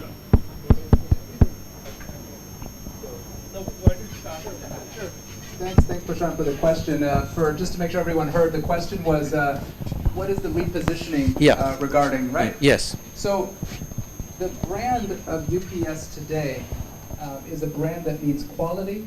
It's a brand that people are aware of, that's associated with petroleum and more broadly with engineering. It's a brand that's known in the northern part of India, and it's a brand that's known in certain segments of the population more than others. We've done a lot of data analysis in the last 6 months, and we've come to the conclusion that we have good bones. We have a solid foundation for our brand today. Our aspiration is that our brand can be evolving, just like any institution that's growing and expanding, that it can evolve. And our proposal, our point of view, is that the brand has there are some elements of the brand we want to continue with. We want the institution to be continued to be recognized for very high quality, very high academic standards, high employment rates, high premium positioning in terms of research, like Dr. Chopra mentioned, in terms of good facilities, like we talked about, all of the quality aspects we want to maintain, accreditation, etc. At the same time, we want to try to find a way to reposition the brand in a couple of areas. So what are those? One, we would like to propose that our brand can be viewed as not just about engineering. And that is still largely the reputation. Most of our applications year over year are still applications to B.Tech programs or M.Tech programs. So most of the focus is still around engineering. We'd like the brand to be associated with a multidisciplinary approach. So to go from being known as the Petroleum University, to use Utpal's example about the taxi, to now being known as a multidisciplinary institution that has fantastic engineering, has fantastic IT, has fantastic law, has fantastic business, has fantastic undergrad as well as postgrad. And as we expand into design and into some of the new program areas, we want it to be known to be fantastic for those areas. So that is the fundamental aspect of repositioning UPS. And this is a journey, as Utpal said. This isn't going to happen overnight. But the vision is that when we start in the minds of the consumer and parents and alumni, people say, UPS, that's that fantastic university that's known for engineering, business, law, design, etc. Then we've won. Then we've won in the hearts and minds of our prospects and our students and our alumni, that they feel proud to have a university affiliation that still remembers its heritage, but it's much more. The other key point is UPS is still largely known mainly in northern India. We're not really well known yet in the south. We have to change that. So we need to start to articulate what is the brand that we want to be known for in the south. Also, the university, and I hope I'm not going to offend anyone by saying this, is not really known as being very cool, not very innovative. We are innovative, but when we do research, the students and the parents, they don't think of us as the cool, hip, fun institution. We're known as serious, as disciplined. We all wear ties and jackets like we all are here. We're known as that. I'm not saying we want to change that, but I'm saying we want to just recognize that there is a segment of the Indian population that is aspiring to something that is both good quality, but also a good student experience. In the next 5 years, our prediction is that the balance of who makes the decision to come to a university is going to change in India, especially in the cities. Today, parents still drive the decision. Is that true? Parents still drive the decision. We as parents drive the decision of where our kid's going to go. In the next 5 to 7 years, our prediction is that that is going to shift. The balance of power of who makes the decision is going to become increasingly a partnership between the parents and the children, because the Generation Z that's coming up is much more demanding, much more articulate, much more digitally connected and knowledgeable. And frankly, just like we as teachers are now having to be challenged by students that know more than we do, our parents, we as parents often are in that situation where our kids know more than we do about universities. So because all of this is happening, we're living in a very dynamic world right now. Our brand has an opportunity to evolve so that we are still known for all the things we want to be. I mean, we want to be associated with a great, inspiring, fantastic institution, and we just want to make sure we're articulating that out there. So that's a little bit of what we're trying to do. We want to maintain the core of what we stand for, but if I just summarize everything I'm saying, the new brand is going to become multidisciplinary, known across India, north and south, and being a mix of the high quality, high standard foundation, but also innovative, international, cool. So those are just a couple of elements, and we're still fleshing that out, but those are a couple of the high-level elements that we're looking to think about. We have a lot more we can cover about partnerships. We're identifying new partners that will help us strengthen the brand, like corporations and UK and US universities. But that's a little bit of what we're looking to do. Thanks, Amit, for explaining that in so detail. I'll just add another or another dimension to it, which is, if you were to look at our university, so we have the engineering vertical, we have the IT vertical, we have the business vertical, and within business we have undergraduate and postgraduate, same for engineering. We also have the design vertical, we have the law vertical. So each of these, when we did research, we found that the aspiring students who come are different segments. So it's not the same student who's looking at law is the one who's looking at engineering. That's at one level. At another level, the competitors who are trying to get those students in are different from each of these verticals. So the competitors that we have for engineering are different from those that we have for IT, are different than those we have for BBA, those we have for MBA for the business school, and for law. And therefore the need for us to build, in addition to the UPS brand, or whatever we want to call it later if the brand positioning changes. Of course we can't change our name because we are enacted by that name, as to what these individual colleges or faculties stand for. And that's a big piece that we need to do. And as Amit said, I've been part of these brand processes in the past. They take a lot of time to set in. You actually need to come up with a brand personality, which means if that brand was a person, so if the COMES was a person, how old would he be, what education background this person would have, what kind of hobbies he will do, etc., etc. So we'll have to do that work. We have kicked off some initial work, and I'm sure as we move on, we will improve on that. As you can see, Utpal and I are very much in sync and very much aligned on this thing, that this is a huge opportunity for us.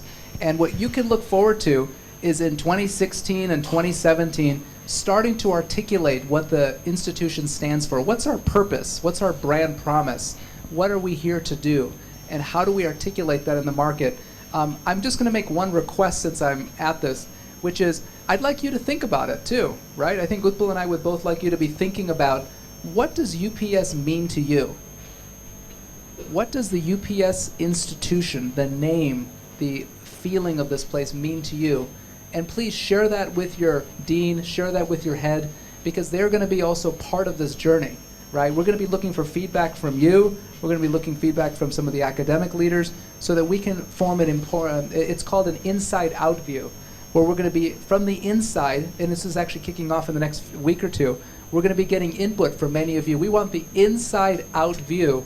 As Utpal mentioned, we have the outside-in view now. What are the competitors doing? That's the outside view. We want to now get the inside-out view. So in the next 1 to 2 years, you'll have an opportunity, but we'd like to ask you to think about it. What does UPS mean to you? Send us emails. Give us feedback.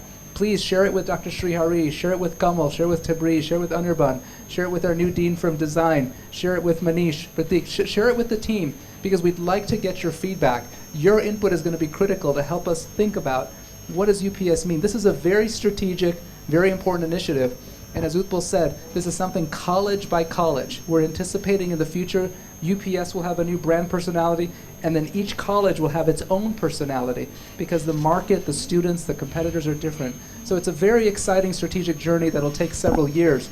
But in 2016 and 17, you're going to see a lot of changes in how we communicate. You're going to see the website is going to look completely different, and the materials are going to look different. The colors, the image, the feeling of the campus is going to feel different. So this is an exciting thing that we're doing that we hope as a team, as a collaborative team, we can put together. Next question. Yeah, thank you. Okay, great. Good afternoon, sir. I am Dr. Neelu Ahuja from Center for IT. The question that I have is on QS. For example, we are trying to achieve QS, considering the challenge that already is there. Indian universities, except IITs, are not there in the QS ranking. So what kind of a preparation or internal metrics we are going to employ? Do we have a defined time frame for that? Sure. More than just applying it, what exact metrics or preparations we are going to do for that? Okay, let me give you first a trivial answer and then a very serious answer. Do you know who our competitors were there for the Lockheed Martin event?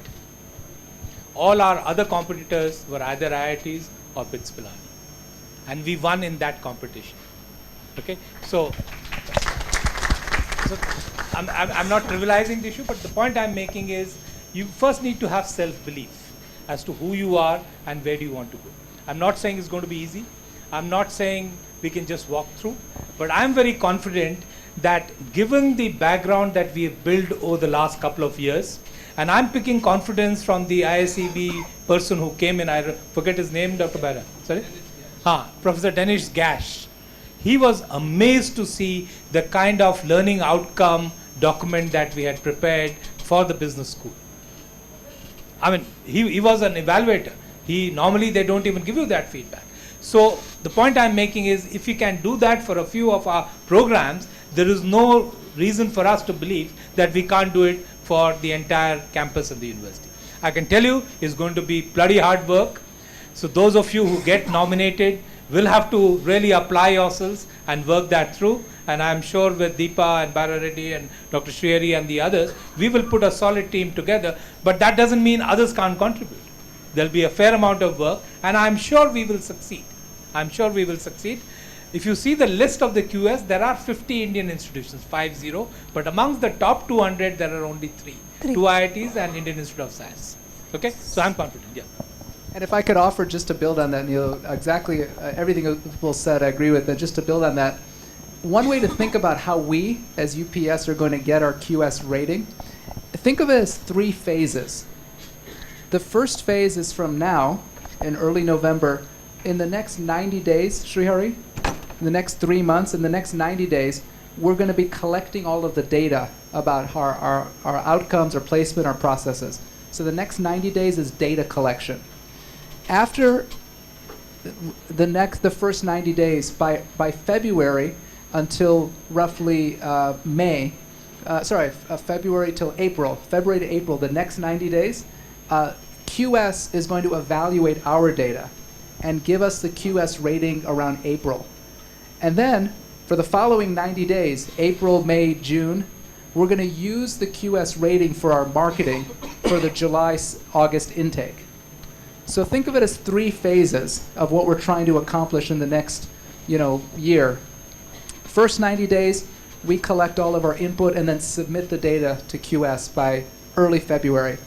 Next, they take about 60 to 90 days to then rate us. They're going to analyze us, interview us, look at all the data, talk to Srihari, talk to all of the group, and then we're going to then get rated, hopefully by end of March, early April, and then April, May, June, that's the 3rd phase. We're going to then identify those areas where we have scored high and use and leverage some of that for marketing purposes to support the enrollment for July of 2016. So 90 days, 90 days, 90 days. That's roughly 3 phases of data collection, feedback reception, and then marketing. So that's going to allow us to not only have some long-term impact on QS, but also some short-term impact on supporting our enrollment, but also raising our standards. And then QS feedback will then help us in our academic standards for 2017. So we can use it not only for marketing, but also identify where our gaps are, and those gaps can then help us for the following year. So thanks for the question, Nina. Thank you. Hello, sir. I'm Iqbal from Petroleum Department. First, my something I got to clarify. I beg to differ from you, sir. The brand in South, the tag with UPS carry, is much more than what brand UPS carry in North India. That is one thing, because I hail from South India. That is one thing. And question to Professor Utpal Ghosh, sir.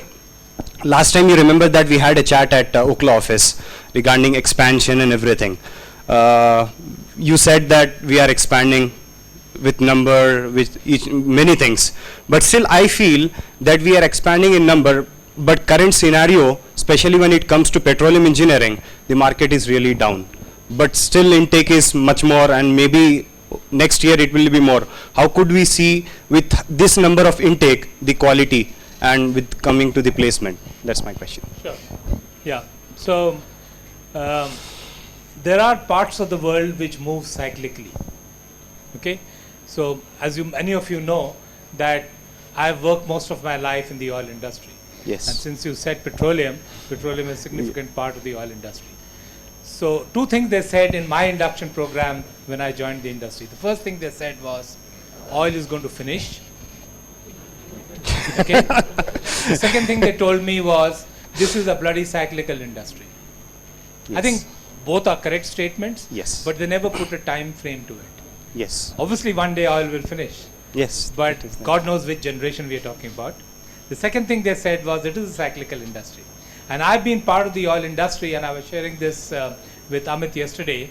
In 1998, oil actually went down to $10. Okay? Yes. And Shell actually shut its offices in Europe because they couldn't afford. So the point I'm making is, these cycles will continue to happen. Dr. Shriyar is a chemical engineer, he knows. The chemical industry goes through these cycles. So obviously we'll have to ride the cycles, and we'll have to see and find ways of how do you avoid and do best in your tough days. So there will be those challenges, and we need to address them in several ways. So for instance, I see a huge opportunity in Make in India. If Make in India takes over, doesn't matter, even if you are a petroleum engineer and you want to start off something as a service industry, you could do those. Entrepreneurship, in my view, is a big opportunity and an example, etc., etc. So we have to be creative as we move on to see where are the employment opportunities available. Because if you look back and see the kind of roles people do 10 years after they have graduated, often it's not even linked to the degrees that they did in the first place. And I can see Ajit Nigam. So I understand. I take the concern.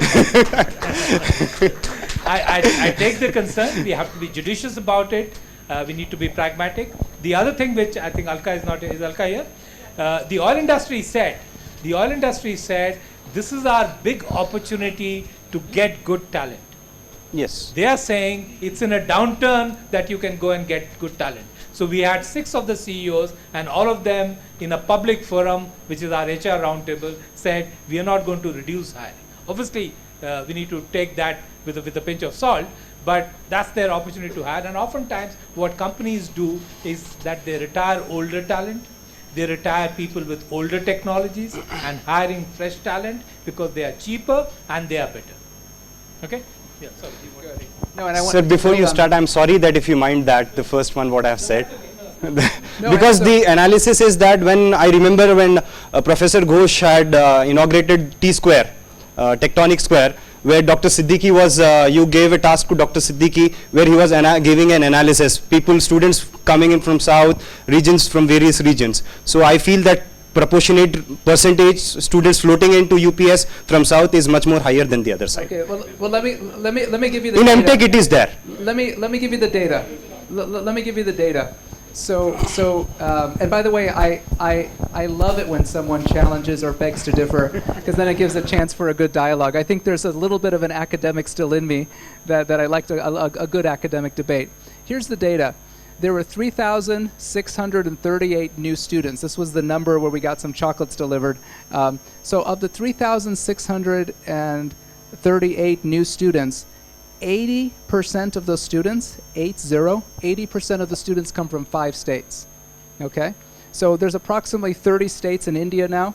Of the 30 states, the 5 states where 80% of our students come, can you guess? Number 1 is UP. Next, Uttarakhand. Where else? Rajasthan. Not Gujarat, even though I'm Gujarati, that's not. Number 4, not Punjab. Haryana. Delhi, NCR. So the 5 states or the 5 areas, right, is UP, Uttarakhand, Haryana, Rajasthan, and the Delhi area. Those 5 is 80% of our students today. So that's why my statement was simply, more of our students today come from the north and the south. We still have students from the south, and you're right. In the master's programs, there's a disproportionately higher in the south, so that's true. But in general today, the data shows, and this was actually something that this year, it hit us in the face, and that's why I'm just sharing with you that we did a lot of work to get the data this year. That's why we're very confident. I hope you're feeling it, and I hope those of you virtually are sensing it, that Utpal and I feel very confident in UPS's future right now, because we see tremendous opportunity in India to serve an entire national network. North, south, east, west, doesn't matter. And one day, we're looking at even international sources of students. We already have a couple in mind, but we're looking at opportunities to start expanding to some international places as well. So that's just it. So I thank you for your question. I hope that helps you clarify it. And I also just want to echo what Utpal said. Petroleum right now is in a down cycle. Is it going to come up one day? Yeah. And while it's in this cycle right now, we have to do what's right for our students. 3 years from now, there may not be enough jobs for them. There may not be enough jobs for them. So what do? We encourage entrepreneurship. We use cases in our petroleum classes that expose them to business, to IT, to different engineering. We give them international opportunities because their jobs may become over 3 years from now overseas. 3 years from now, UPS is going to be looking different and feeling different. And so what can we do to enable our students to be successful there? So there's a lot of things that Utpal and I are trying to anticipate for the future, so that those students that chose UPS, we have an obligation. We have a, as my mom says, a dharma, a duty. We have an absolute obligation to make sure we get every single one of our students a job. And if they're in a petroleum industry engineering program and we don't have a job for them, we need to prepare now, so that 3 or 4 years from now, when they finish their engineering degree, they're out there wanting to start a company because there may not be a job at Shell. They want us out there to go to an IT job. So let's prepare today through academics and through placement, so that 3 or 4 years from now, even those petroleum students that chose us today, they'll have a job. And who knows, 3 or 4 years from now, petroleum may be back, they get a job there. But if they don't, And the auto industry could be down. and the auto industry could be down. So business is cyclical. Yeah, good. We're going to take some questions virtually. Yeah. So does the... So let's go to Delhi office. Any questions from Delhi office? I can see Sanjeev. So you may have to put up your hand and ask a question. Can you hear us? Yeah, any questions? While they are thinking, can people from Kandoli, if they have a question? The team at Kandoli?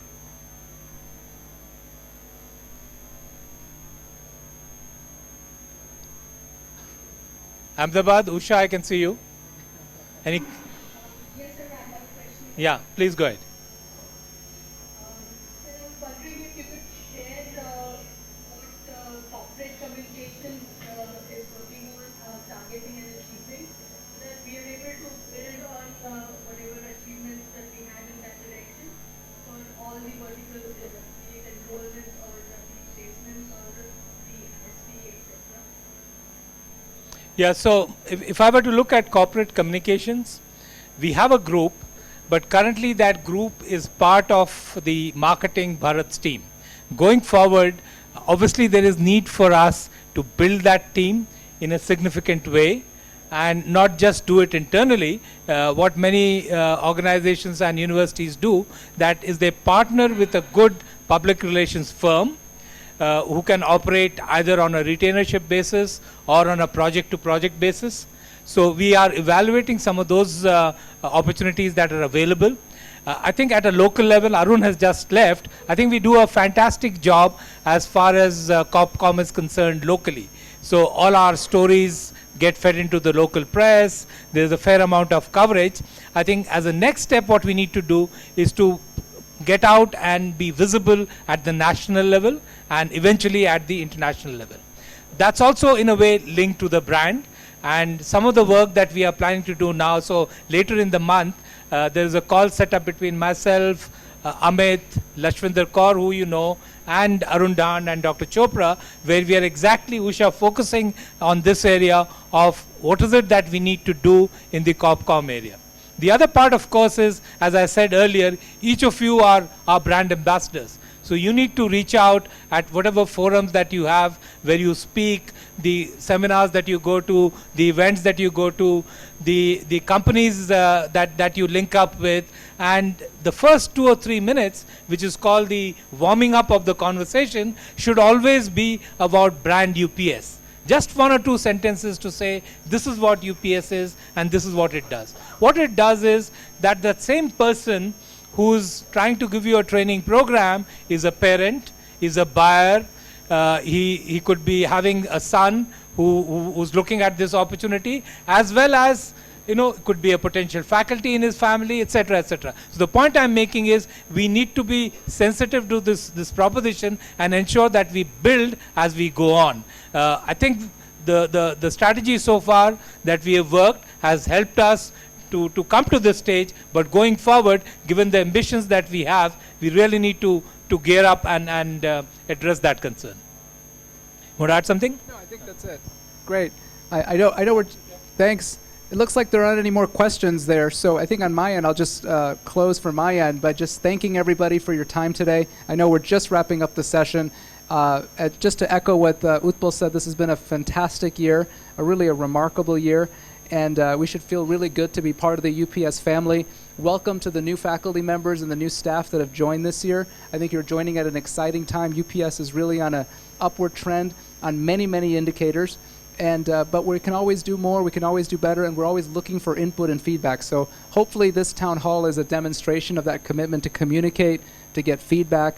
We want to be very accessible, so please reach out to us. Again, I also want to stress just something that probably just worth us mentioning as we close, that this has been a remarkably smooth transition this year. The founders of this institution 13 years ago had a vision to set up an institution at this location, and with Dr. Chopra and with many of the founding leaders have built the foundation for really a remarkable institution. With the transition of the founders and the bringing on board of myself, Utpal, and of course Dr. Srihari and the team that's come, we've had a remarkable transition that's, I think, gone pretty smooth.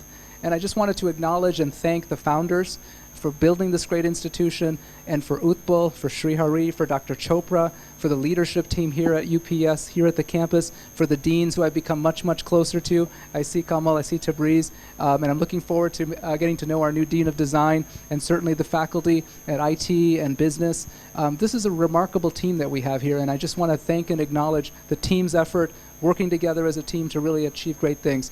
We couldn't have done this without you. Thank you so much. We really appreciate it. And once again, happy Diwali. Thank you.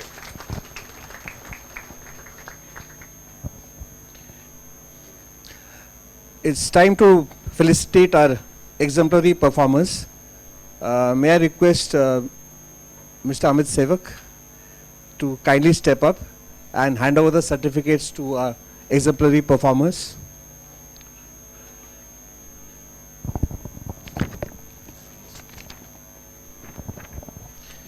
The first awardee is Mr. Anand Pathak from CPC. The citation reads as follows: consciously managing and building the online learning platform for English communication for the 34 first-year BTech courses, while liaising with departments of HSC and CIT for the readiness on HBO.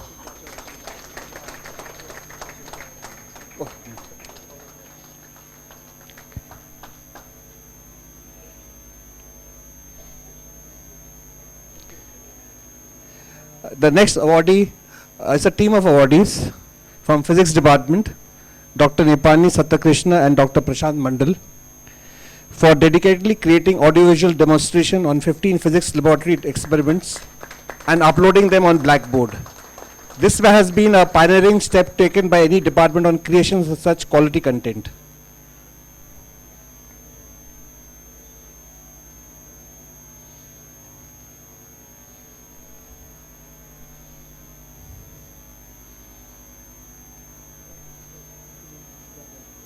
The next awardee is Dr. P. Vijay from the Chemical Engineering Department for his contribution to the design of foolproof award sheet implemented in all the 3 colleges, both at the undergraduate and postgraduate level. This has set precedence on transparency in the award of marks to the students.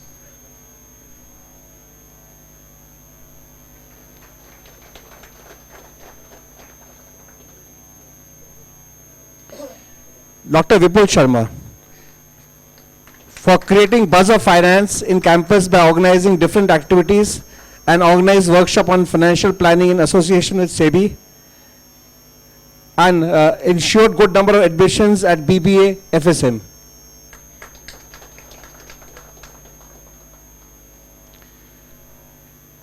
We talked about the success of the smooth transition of COLS to the other campus. This is for SP Surendran from COLS.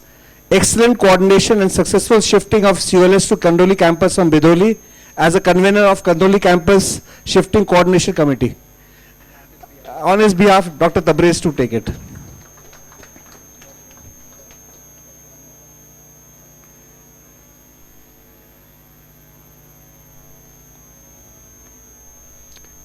The next awardee is a legend of the IT department of UPS, Jatinder Sharma.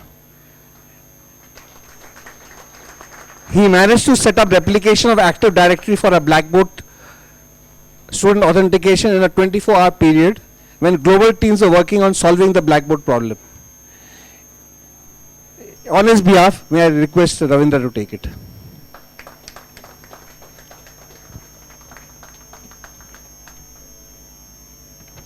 The next awardee is Rajesh Singh from Finance.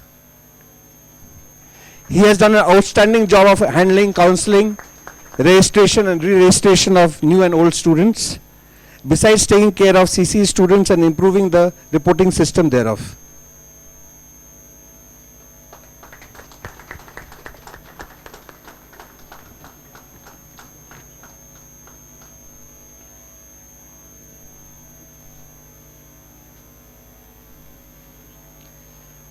The last awardee in this list is Mr. Ramesh Bist, library attendant. Outstanding job, in fact exemplary performance for reducing pilferage in the library.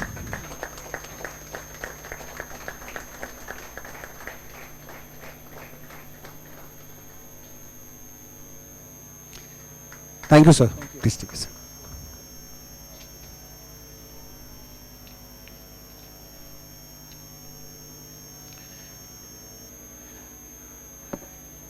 We have the next award for the long service, 5 years.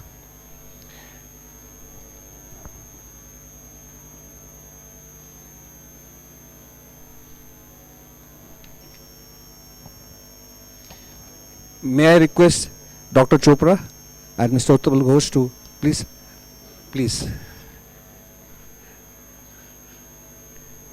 Yes, sir, please. May I request you to do the honors. First name on the list is Dr. Rajneesh Garg.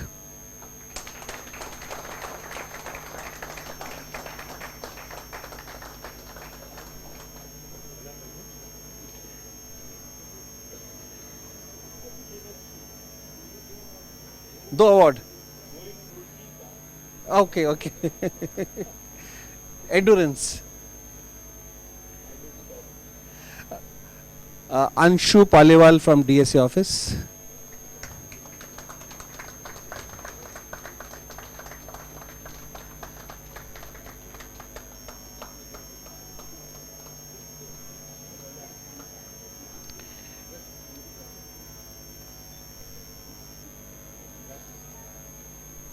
Dr. Anshuman Gupta.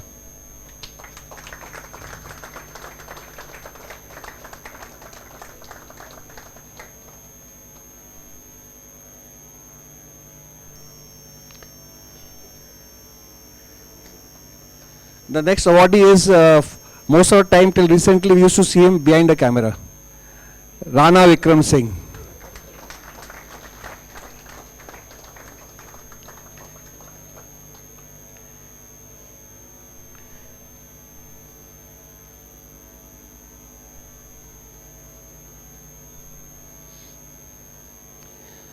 Dr. Prashant Shambhudyal Rawat.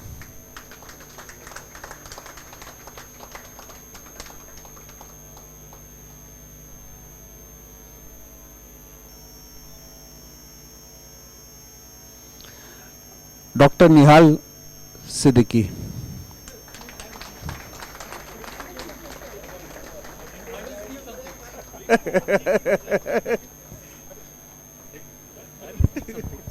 I think I'm getting this award.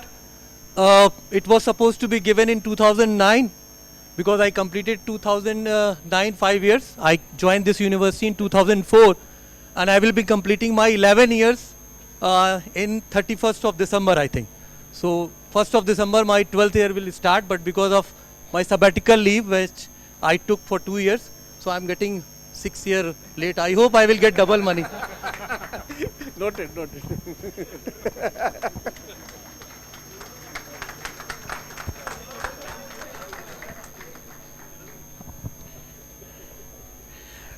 Dr. Pankaj Kumar Srivastav.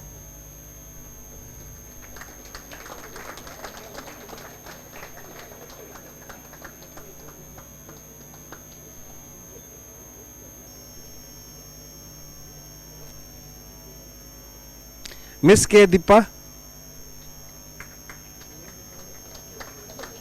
Economics.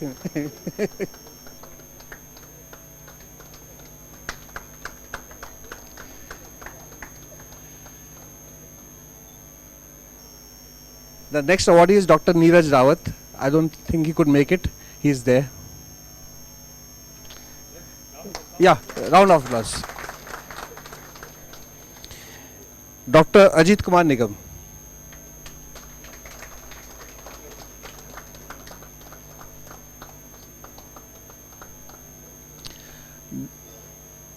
Dr. K.S. Mishra.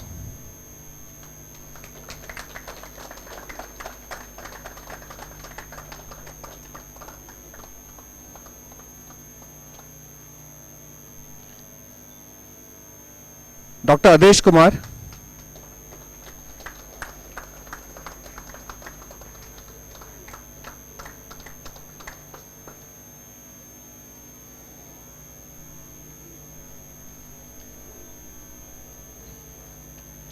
Mr. Sudhir Joshi.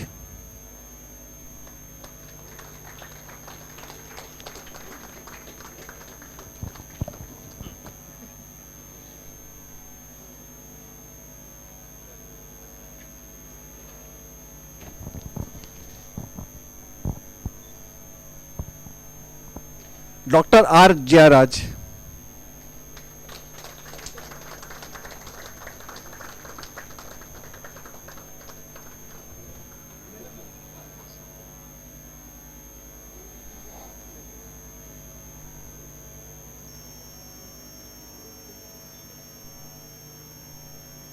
Dr. Shobit Gupta.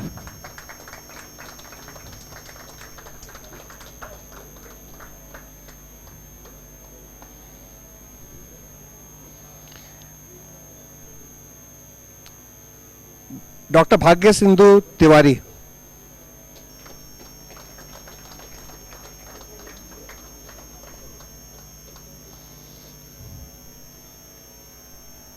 Dr. Maheshwar Pathak.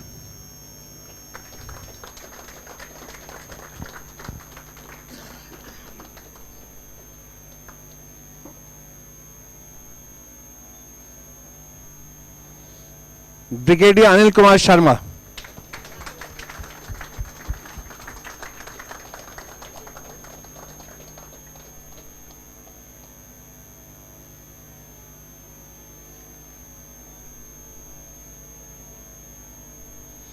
a veteran of College of Legal Studies, Mr. Shujit Surendran. He is not there. Dr. Tabriz, please come.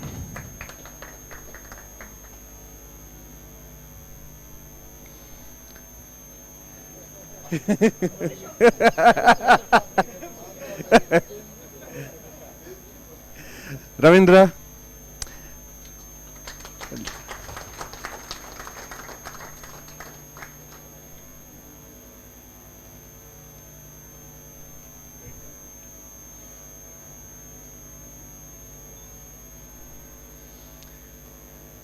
Dr. Hiranmoy Roy.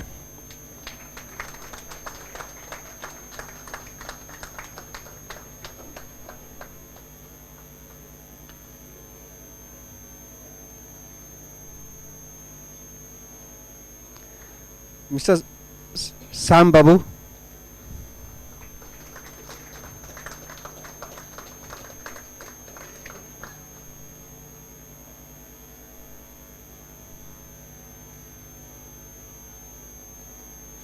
Dr. Arvind Kumar Jain.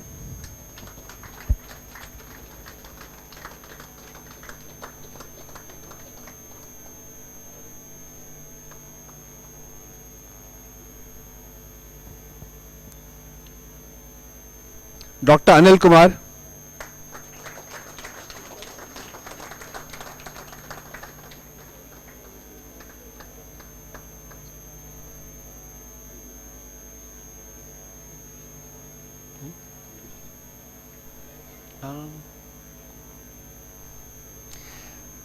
Dr. Manish Pratik.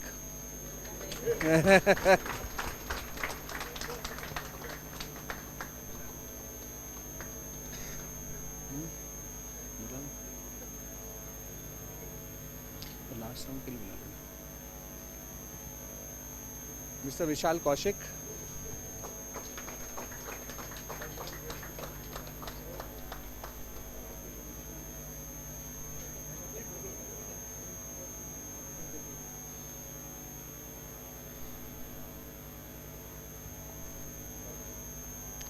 Mr. Rajiv Kumar Pandey.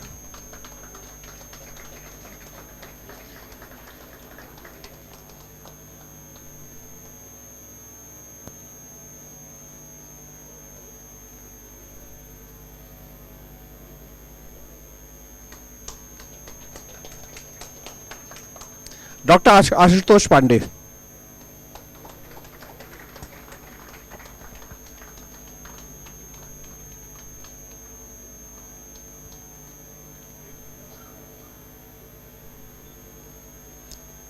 Mr. Santosh Kumar.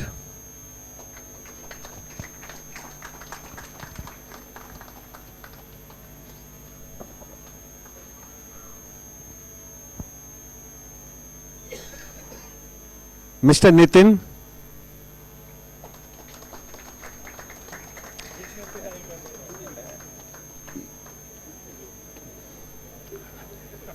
आपका number भी आएगा.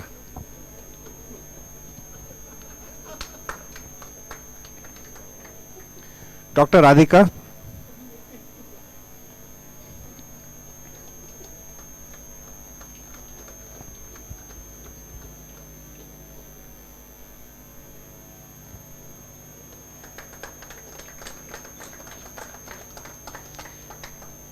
अनुराधा नायक.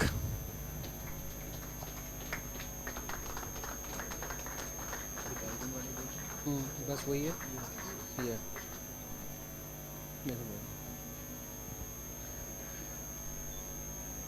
Sir, please. Thank you, sirs.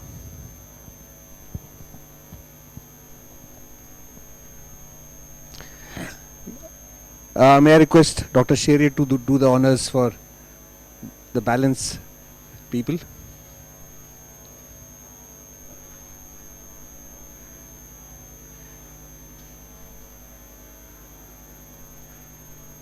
Ganesh Shankar is in Mumbai. Let's have a loud round of applause. Ahmedabad we have Usha.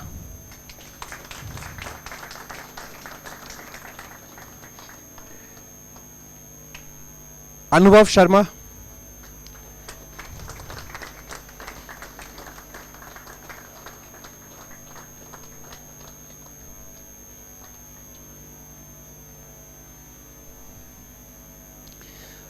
We have Sujesh Sengupta in Kolkata.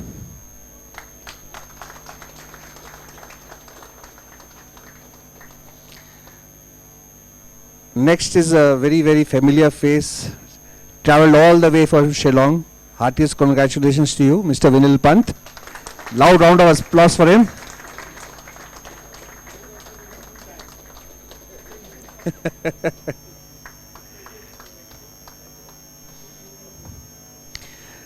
Anju Sharma in Delhi.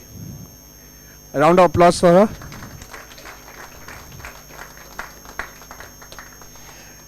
Nitin, your turn has now come. Nitin Goel, please come.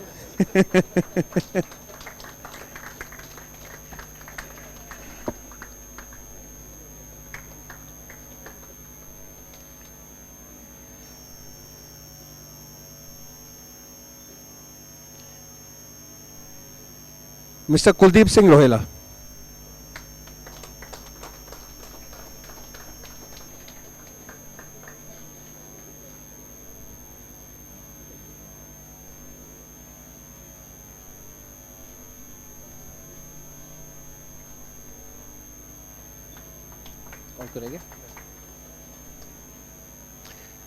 Thank you, sir. The stage is now all yours for the vote of thanks. Once again, a very good afternoon and greetings of a fantastic 2015. Normally, a person who proposes a vote of thanks is supposed to summarize, but I know I'm standing between you and the cup of tea with samosas. So I will just do precisely what I'm supposed to do, that is propose a vote of thanks. Let me start with Usha Nath and team from Ahmedabad. Thank you, Usha, for joining in. Then the Kolkata team, please raise your hands and acknowledge. The Okhla team, thank you very much for joining in. And the Kandoli team, thank you very much. I guess 5 minutes in advance, let me thank the Shillong team also. They will hear it 5 minutes from now. And all of you who have joined us here.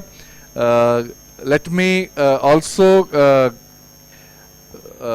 give an invitation to join us once again for a communication meeting on 15th of December. If I remember correctly, Mr. Ghosh has just confirmed it.